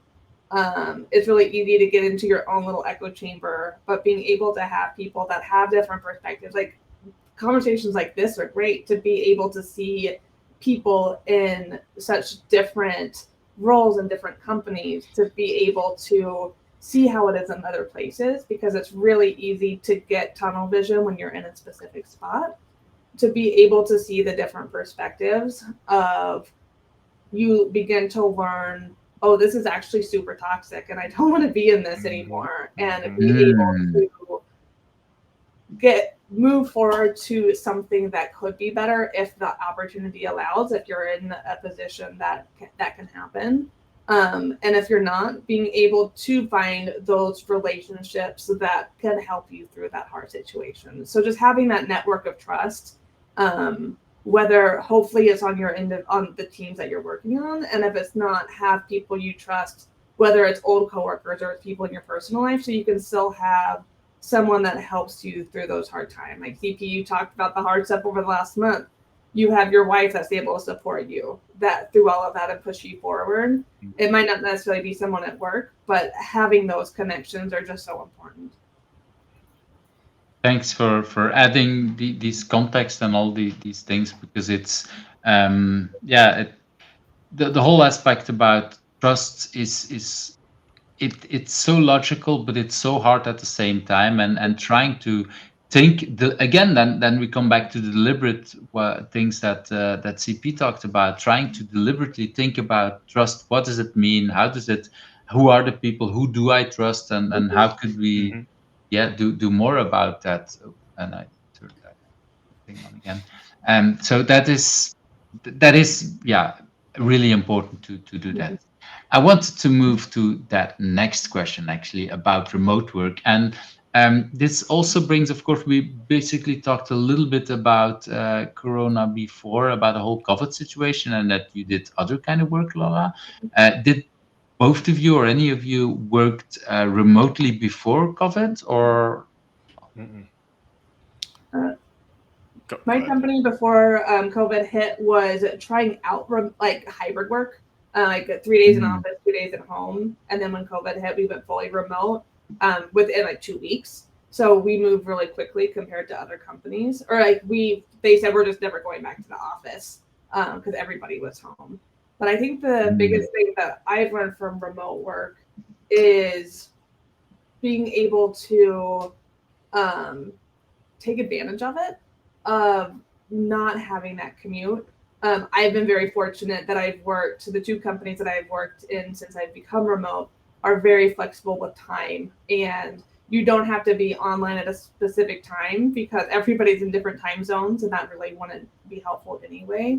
But I think the biggest thing that I've learned is use it to your advantage. I was able to start a whole company because of the flexible schedule, because I wasn't commuting 2 to 3 hours a day.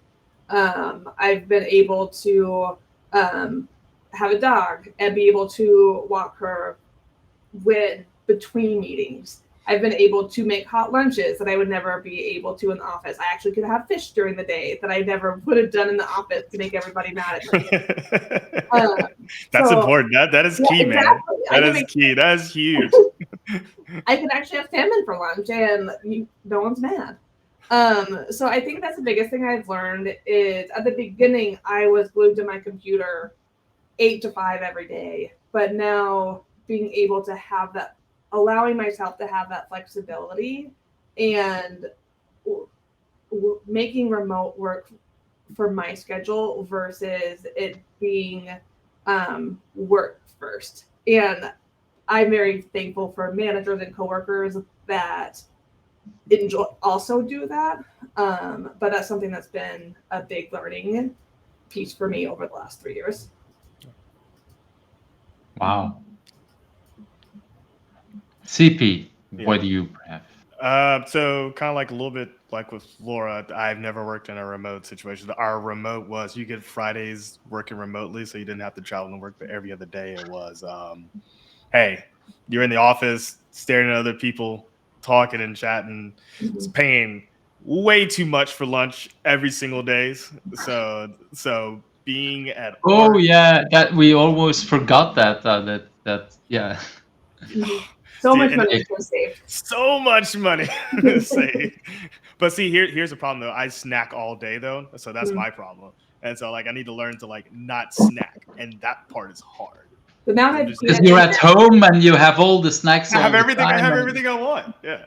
Go ahead, Laura. Sorry. The amount of peanut M&Ms that I've eaten over the last 3 years, it should not be discussed. Oh man. I mean, hell, I've been thinking sweet tarts right.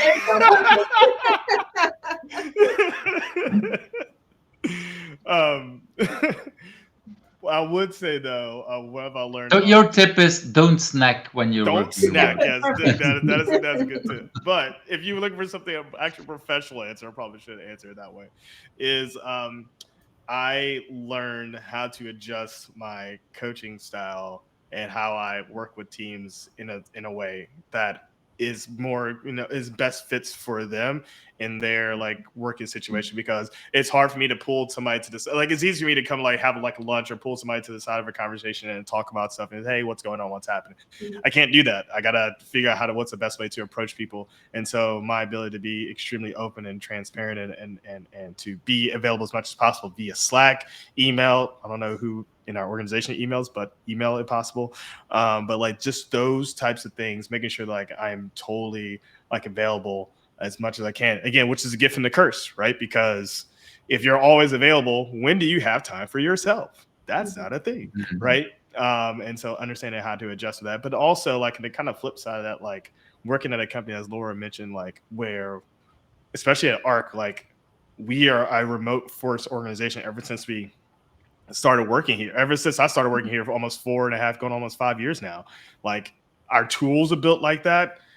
Everything that we do is like a remote first focus, and it's super flexible, and it's like built in clouds and built in AWS and all these different like types of features, like not just like the culture, but our tooling is so focused on that too. And it's just really cool and really awesome to see, because we take that completely, like as far as like a culture and approach with everything else that we do. So I think for me, it's kind of bringing it all back together is like just adjusting my style, because I have to talk to people and I have to like watch what I say in Slack some days, and it's kind of difficult because I'm really good at putting memes and GIFs in the Slack. And I was like, sometimes a serious conversation is required. And as I talked about at the very, very onset of this conversation, it's still very difficult for me to write some days that I forget words constantly all the time in my Slack message. Now I have to do a lot of editing. So yeah.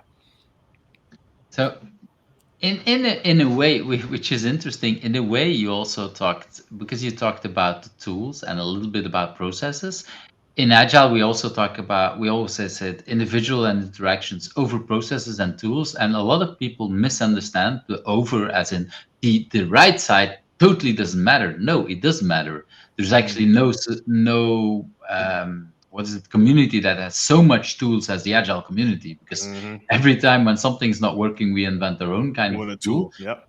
And what we've seen in COVID is that, wait a minute, if you have, Zoom has improved so much and so much other tools have improved so much during this, that actually now it is a lot easier to do remote kind of things, because the tooling got so much better. And like you say, you need to adjust your processes a little bit about, okay, Slack is not just for memes and just, okay, we also need to find ways to do it and adjust our processes with it. I say, hold on, is Slack okay? Yes, Slack is for work, but it's really good at memes and GIFs some days. I know. I need to get better at that.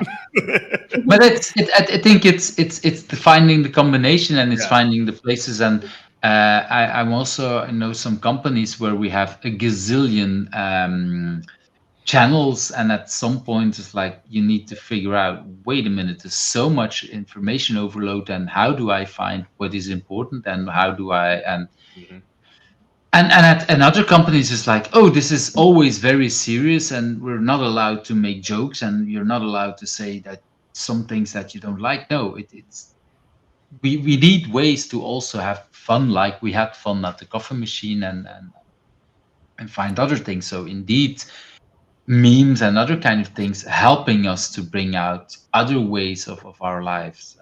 I think that is also another important part of things. So think about bringing both of these things on. I want to move to that next question about a book, and I know that both of you had a book in mind. So which book are we going to talk about? Laura, did I go last time, or was it you? I can't remember. I can go first though. Go for it. Yep. I forgot to grab mine, and I didn't send it ahead of time. I broke the rules. But the big one that I think has really started my interest in UX design, and this is going to be such a cliche answer, is the design of everyday things. You both know it immediately, but it is, for those who haven't heard of it, it is really just talks about that we as humans will use things that are difficult and automatically assume that we're doing something wrong. But the book talks a lot about that if it's not easy or intuitive, then it's something wrong with the design. Design should be intuitive, design should be invisible, and you should be able to work through it and use it very well. And it goes to examples. It was kind of, a lot of people talk about it as kind of the introduction of what we now know as UX. I think about it a lot. Back in the before times when I was still commuting, and every day I took a train. And in order to open the door between the trains, you had to hit a button in the center of the door. And I every day would sit near that door that people would get through, and every single day I would watch people try and open the door and not hit the button. Every day I probably told people five different people every day, hit the button. To the point I thought about making a sign to say push here instead of, because I think you had to push it and hold it for like a second, so no one ever knew what to do. And it always made me think of that. Good design should be intuitive and invisible. And you shouldn't have to tell people 10 times a day, hey, this is how you open the door. I think this is the book that you talked about, right? That's it. And I like this book so much because it's the visual thing about that book, the fact that it's just impossible to use that coffee mug, I don't know, or teapot or whatever it is. Just the visuality, it's interesting. When I bought the book originally, and I think it's 10 or 15 years old, I don't remember anymore, but I read it actually at the start of my agile career. And when I bought the book, I didn't even realize that there was something wrong with the picture until I started reading. It's like, what? Oh, yeah, indeed. This is, it's although when I now look at it, it's very clear, but it's chock full of examples of things that are completely not working, or sometimes done because of a computer way. And if you just make a very small change, it actually makes so much more sense. And of course, like you say, in the computer world, we think in other things, but actually the example you give, there is so much things in our life, but yeah, that it's that people do it wrong about doors, pushing doors, closing doors, all these kind of things. There's so much design things that people don't always realize, and that are making things live. And that actually is like, oh, wait a minute, if you can actually think about how things are, then it makes, you can almost make no mistakes, because it's helping you in doing it the right way. But it's, and then we come back to what CP said earlier on, it's again about consciously doing something, and making things. And it's so thanks for bringing that book. It's an older book, and not many young people always know it. If you're in the UX and UI, I think it's very clear, because it's a, like you say, it's the start, or it's one of the books that was there at the start. But if you're from an outside, and I think every developer that I know that has read this book became so much better, because they realize so much things around their life. So it's an interesting book to talk about. So thanks for bringing that up. CP, what's a book that you thought about? Lead Without Blame by Diana Larsen and Tricia Brodercick. This book actually came out recently, back in 2022, and actually, And as I that's mentioned the two earlier, ladies. yeah, and Tricia actually had mentioned to me that way when they were starting to think about the idea, like, hey, I have some, like, couple of ideas with this book. Love for you to see, like, what we wrote down, and just give your thoughts and your opinions and feedback. And I was like, firstly, you're asking me, like, of all people, you're asking, like, I don't think I'm probably the right person for this, but thank you nevertheless. And so of course I take a look at it, and I was just like, wow, this is gonna be something that's really powerful. And the thing about it is, especially what Diana and Tricia have put together here, is like giving you strategies and ways of understanding how to best interact with teams, especially as a leader within an organization. You're gonna have trouble trying to find, like, what your style is, and what your approach is, and really trying to be very cognizant and focused of, hey, I want to be a great leader, but I just want to be a great leader that pushes people out of the organization, or I don't want to be that type of leader that pushes people out, but also want to make sure that we're bringing the best and the most out of each other. And they give you tips and strategies and approaches to be able to do those types of things. And again, as it says, building resilient teams, because all teams are going to go through hassle. They're all going to go through struggles. And the thing about it is, especially as a leader, you have a lot of ability to influence how your team is going to react and how they address adversity. And this book is freaking phenomenal.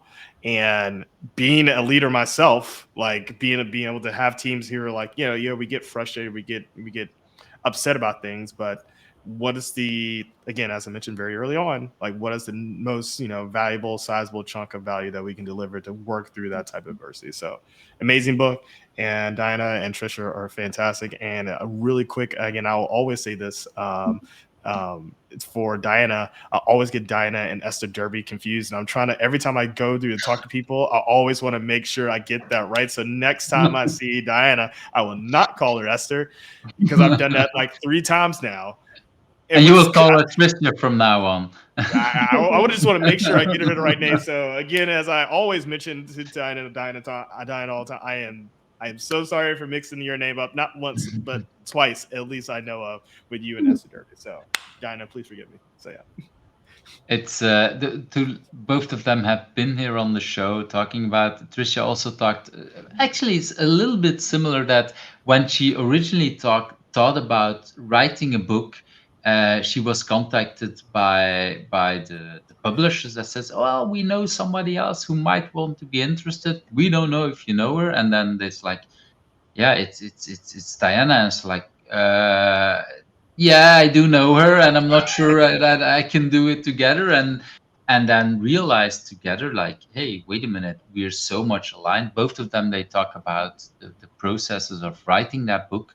That was, well, for Tricia, the first one, but for Diana also completely different, because before it was always written together, and this was written during COVID, completely remote, and having figuring out, it's wonderful stories that these ladies tell about it.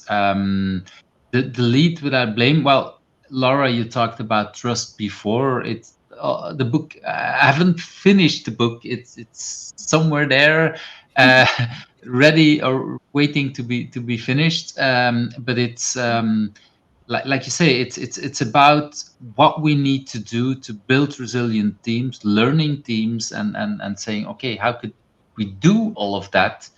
And what I liked, CP, what you said about it, again, being deliberate, because things will be messed up in your team. There will be things wrong. And if we are not prepared, our very first gut feeling is always like, oh, what's happening? And if you think about it, if you realize this will happen with my team, I can think about, how do I want to react? Do I know the people in my team, and how could I react so that at least I don't blame them, or they don't feel blamed? Because that's the other part. We might not blame them, but they might still feel blamed for whatever, that the way we express it, for whatever that happened in their life earlier on. And that whole balance is so hard. And I think, yeah, they did a really good job. I don't think I've seen so many books when they came out that so many people in the agile world were so blown away about. So it is really. So thanks for bringing up that book. It's really important. And I think you had a second one that you also wanted to mention. Yes, if I'm not mistaken, it was the Facilitator's Guide to Participatory Decision Making. If I am not mistaken, that book has leveled up my game as a facilitator and as a coach tremendously, just because, again, just like Dinah and Tricia's book, it gives you very specific instructions on like certain activities and things that you can do to kind of bring teams together to put them to decision moment. And y'all, if you ever have talked with me before, I have this tendency to always do my hands like this for divergent and convergent thinking. And it's very often that that as facilitators, right, we play in that space where everybody's diametrically opposed to all the things, and it's our ability as facilitators, not even as coach, not even agile coaches, like take away Scrum, Agile, all that together, just as a person who's holding space for others.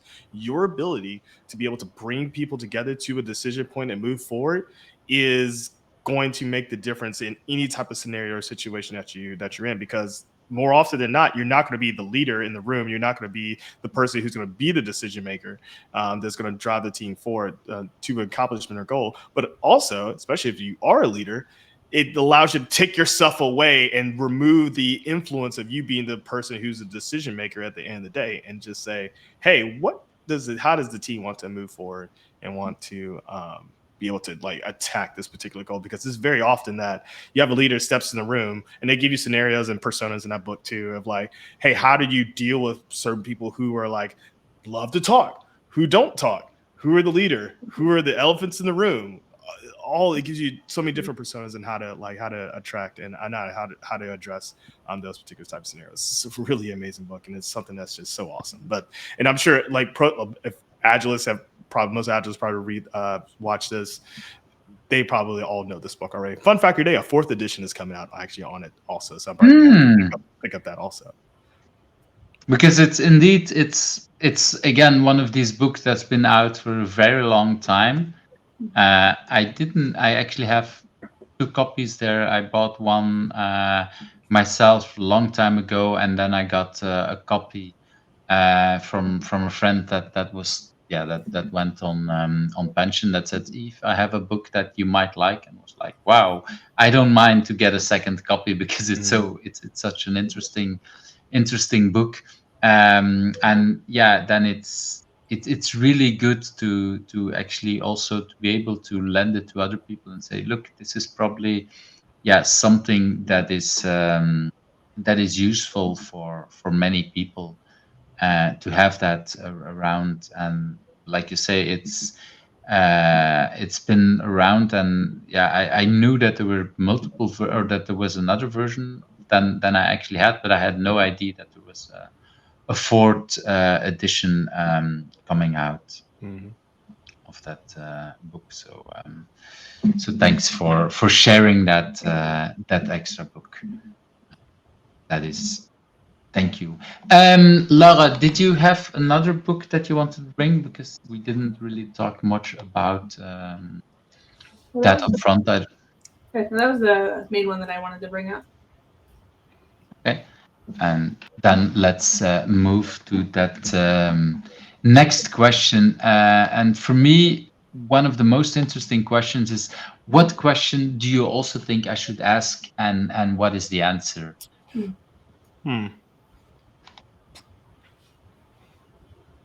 Laura, I'll let you go first on this one. I'll throw it back to you, CP. I was hoping that I would come up with something throughout a conversation, but I haven't been able to. I don't have. I'd say if I was doing an interview and I was like talking, actually, yeah, Laura, I'll ask you this question because this is the reason why we have two people on here. Well, that's the thing. What I was kind of saying, that if one of you has a question, maybe for the other, because Laura, if you don't, you might want. Is there still something? I know you work together, but is there still something you want to ask CP that you think is? Laura, for you, okay. What has been your most challenging experience through your transition? Well, actually, hold on. Let me rephrase that because I want to get this one right. What has been an opportunity or something that you have regretted in your personal career, and why did you regret making that decision? I think the biggest thing that I have regretted in my career is not spending the time to find the passions of my coworkers it more early in my career. It's been something that I focused on more in my later career to get to know people, not just like the small talk surface level, but just finding out what they're passionate about and what's important to them. And I wish I had done that a bit more in my early career, because I feel like as soon as I started to do that, I have had grown personal relationships and professional relationships with coworkers. Being able to find passions, I've found, is where you really find those connections. So in a personal, professional sense, I think that's the big thing. And I think for just the career track, making that shift to the more UX focused design earlier in my career, I think would have been beneficial. Being able to continue down that route, and maybe even going to school for that specifically instead of going for that more visual design. When I was going to school, there weren't very many programs that did that. Now there is so many of them, I feel like. But if I was starting my career now, I think that would have been where I started versus going into that visual field. Awesome. That's thank you, CP, for that question and that answer, because I think it's we don't always talk enough about the things that we regret in these things.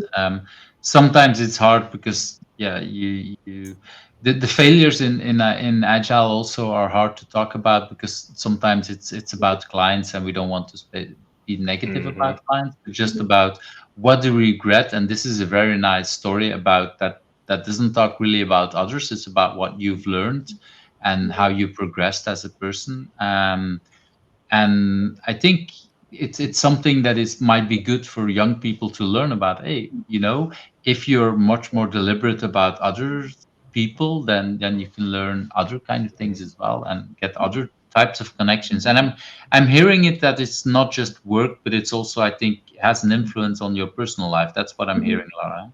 Yeah, I found the closest connections I have is people that are passionate about something are going to be passionate friends as well. And Is what I have found. It doesn't have to be something that I'm passionate in, but if they care enough about something, they're also going to put the effort in to be passionate as you as well. Is a correlation that I have found to be very, very true. Thanks. That's an interesting way of thinking about it. And if I just think about a few people in my life that are very passionate about certain things, that definitely is true. So that is a very good observation, I would think, and very useful also for me. Thanks for sharing that. Do you have a question for CP then? What are you passionate about?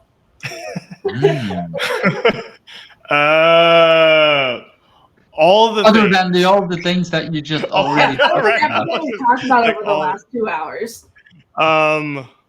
You know what I am passionate about, like things that like I'm just super jazzed about.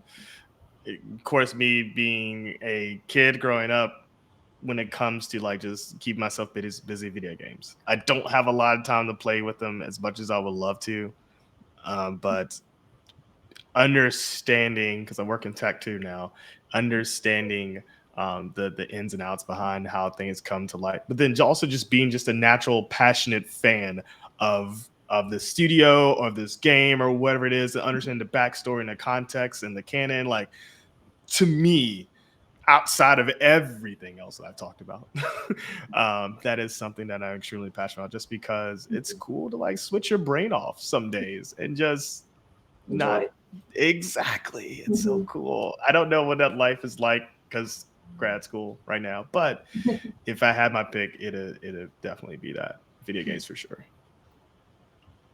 It's I think you bring up some important part about the relaxing part, and I think it's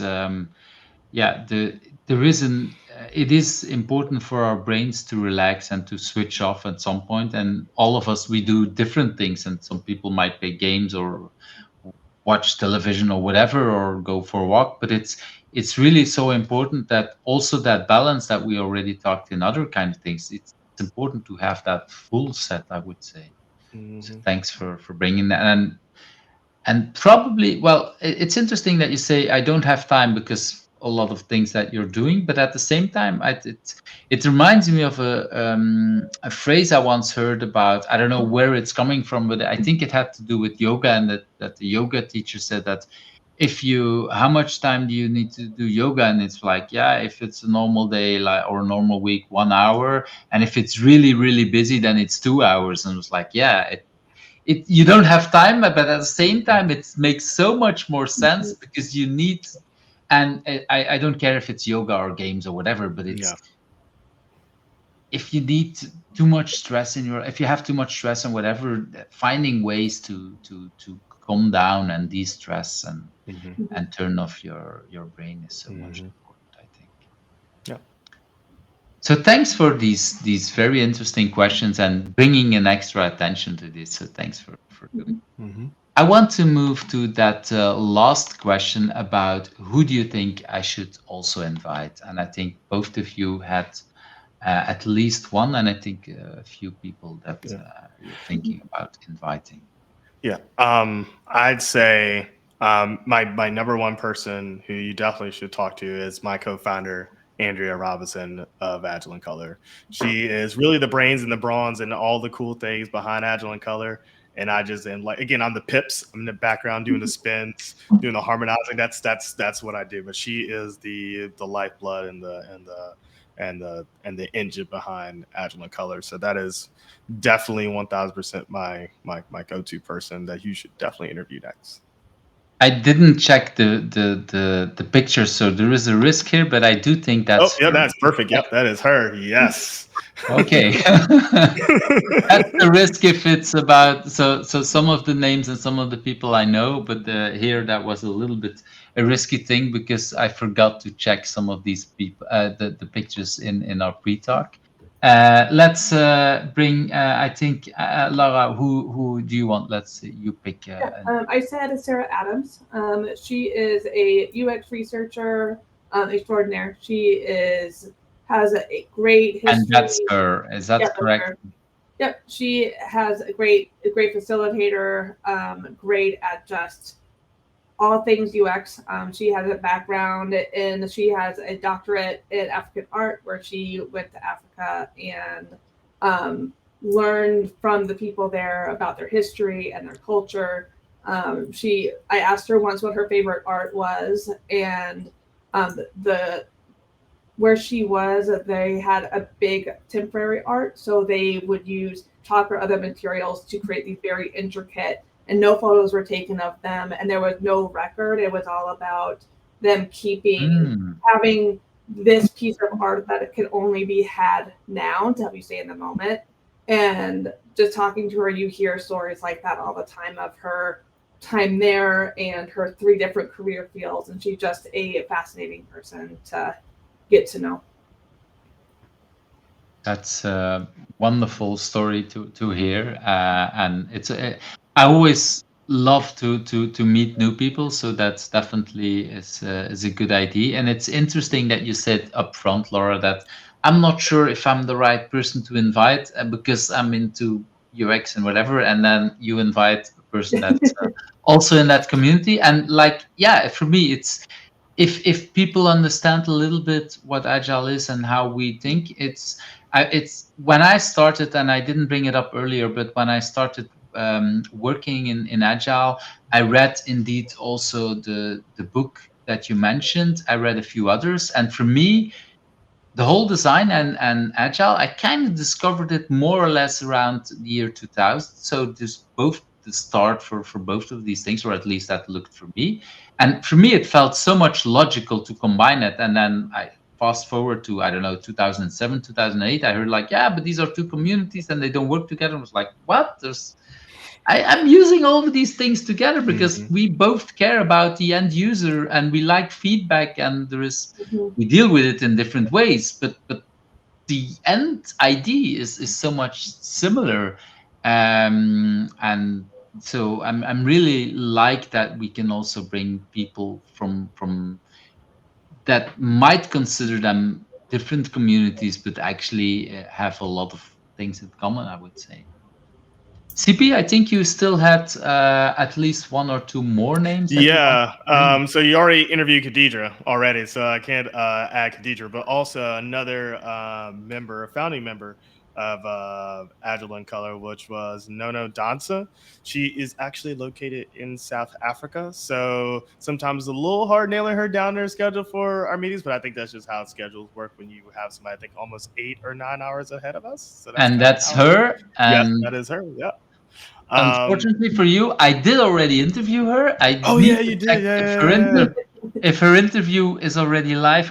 Yeah, that's the difficult part about talking to more than 100 people now, that I don't remember always which video have been live. But I'm pretty sure that I did talk to her, because how could you forget a lady like her? Yeah. That's for sure. But I do think it's yeah, I'm about to say, I do have one more person also. I don't think you've Mm. interviewed yet, but maybe possibly. So Chris Lee, who is a huge, larger than life personality, such a great individual. He is the owner of Sparkplug Agility. He's actually who I did my ACSM and my CSP through. And also, he has a program that's designed for trainers. And Yes, that's him. that is the guy. That is the man, the myth, the legend, Chris Lee. He actually also has a program that's designed specifically for trainers that is called TRIP, or Trainer Immersion Program. And I actually did that course with him, especially when I was working. Well, not when, because since I work with IC Agile as a accreditor for courses and instructors, is going through that course and understanding how to build a good, dynamic, amazing course that people are going to like rave about. Going through that trip program, or going on that trip, as you would like to put it, is something that is tremendously awesome and fantastic. But Chris is, outside of that, he's just really just an awesome person, and I know a lot of folks in the community know him because he's the person who's always running Agile Advice over the Agile 20X conferences. So he is just an amazing person, and somebody who you should definitely recommend coming on to the show. Thank you very much for recommending these wonderful people. And yeah, like you mentioned two people that I did talk before, but at the same time, it's interesting to have that mentioned and to see it. I just checked it. Meanwhile, I did already indeed publish the video with Nono, and yeah, so that was already published. Let me check. I have it. Number 43 that was published. that's that's the advantage of having some of these things available while I'm talking. I would really want to thank both of you for your time. We said before, like let's keep it to more or less 2 hours. We're a little bit longer than that. I'm not sure how long we talked in the pre-talk, but it's definitely more than 2 hours that we've been talking here. It's flew by, and yeah, it's been wonderful having this conversation with both of you.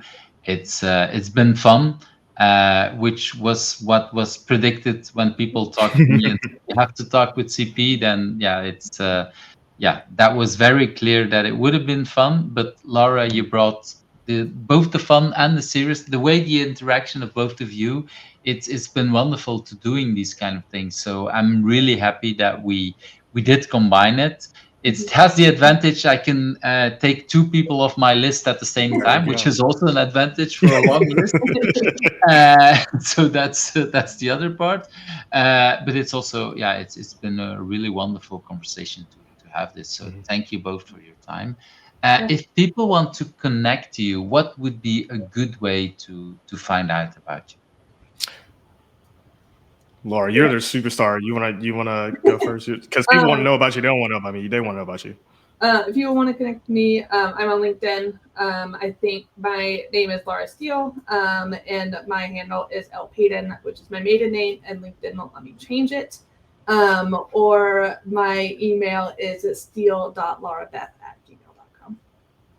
I'm not adding the email address to the show notes because that's, for obvious reason, would be a little bit too easy for people to grab. But it's, I will add indeed the LinkedIn, and they should see it here on it. And CP, for you, what do you want people? I think yeah, go ahead. Yeah. Of course, LinkedIn under I think CP Richard 92 under LinkedIn. You can always find me on any of the social medias under CP Richardson. But most importantly, the link I really want you to go to is agileandcolor.org. And actually, if you were interested in getting involved with Agile and Color or are looking for support from Agile and Color, if you go to agileandcolor.org, there's actually a link that you can request support or request to volunteer. We are always looking for volunteers. I added actually this one from LinkedIn Okay. because I didn't think about the org actually, which this yeah, I should have thought about the full This is website. fine. But Uh, really easy. Go to agileandcolor.org, get sign up to get support or get help. And yeah, if you ever have any questions, shoot me a message, or you can shoot a message to admin@agileandcolor.org, and we will get you squared away because those are things that I really care about. So yeah.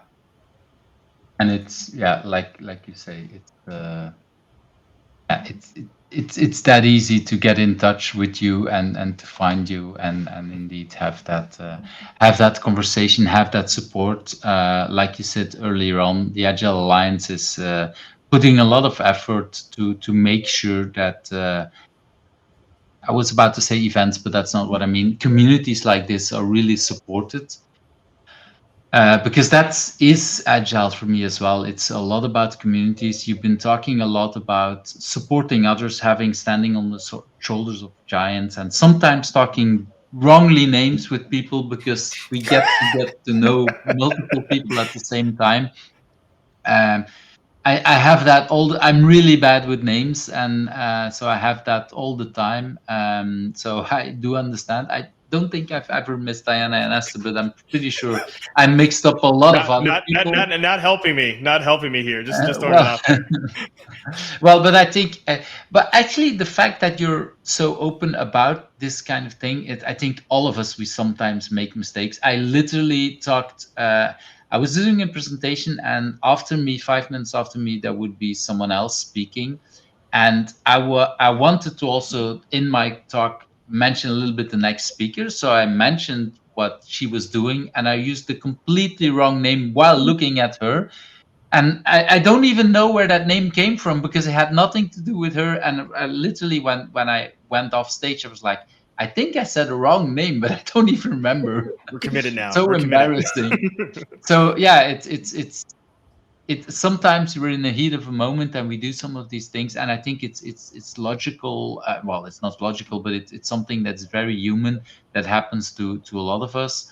And I think it's also, again, shows that all of us, we can make sometimes mistakes. And I think, well, if you have siblings, I think all of us, we had parents that called the wrong name for the wrong child. If you're a parent, you do that probably a lot more than you want to do that. But now I'm a parent, I understand it's much better why my mother did that, because I do make that mistake sometimes as well. So I think it just shows how we humans are. Anyway, a lot of other blah blah. It's been wonderful time. Thank you both for your time. Awesome. Like you said, it's for, I think, for all of us, the end of the day. And I really like to end my days like this. It's giving me a lot of energy, having these kind of conversations. So thank you very much for your time. Absolutely. Thank you for having us. Or Thank you so much. This was great. Laura, and thank you for Laura. Thank you for doing this. Like, I was like, came to you, I was just like, hey, you want to do this with me? And you just like immediately jumped on. So thank you for wanting to do this with me. I really appreciate it. And thank you for the invite. I've not ever done anything like this, and I had a great time. Cool. Fantastic. Awesome. Well, it didn't show that you've never done it. I know that you, in the pre-talk, you talked a little bit, or the previous conversation, you talked a little bit about it, and I didn't even think about that during the whole conversation. You look very natural in doing this thing. So thank you. Well, that's great to hear. Thank you. Awesome. Cool. All right. Well, have a great evening, everybody. See y'all. All right. Bye-bye. Thank you for watching Who's Agile, where the stories of agilists come to life. I hope you liked today's interview. Subscribe if you're not subscribed and want to get to know other agilists.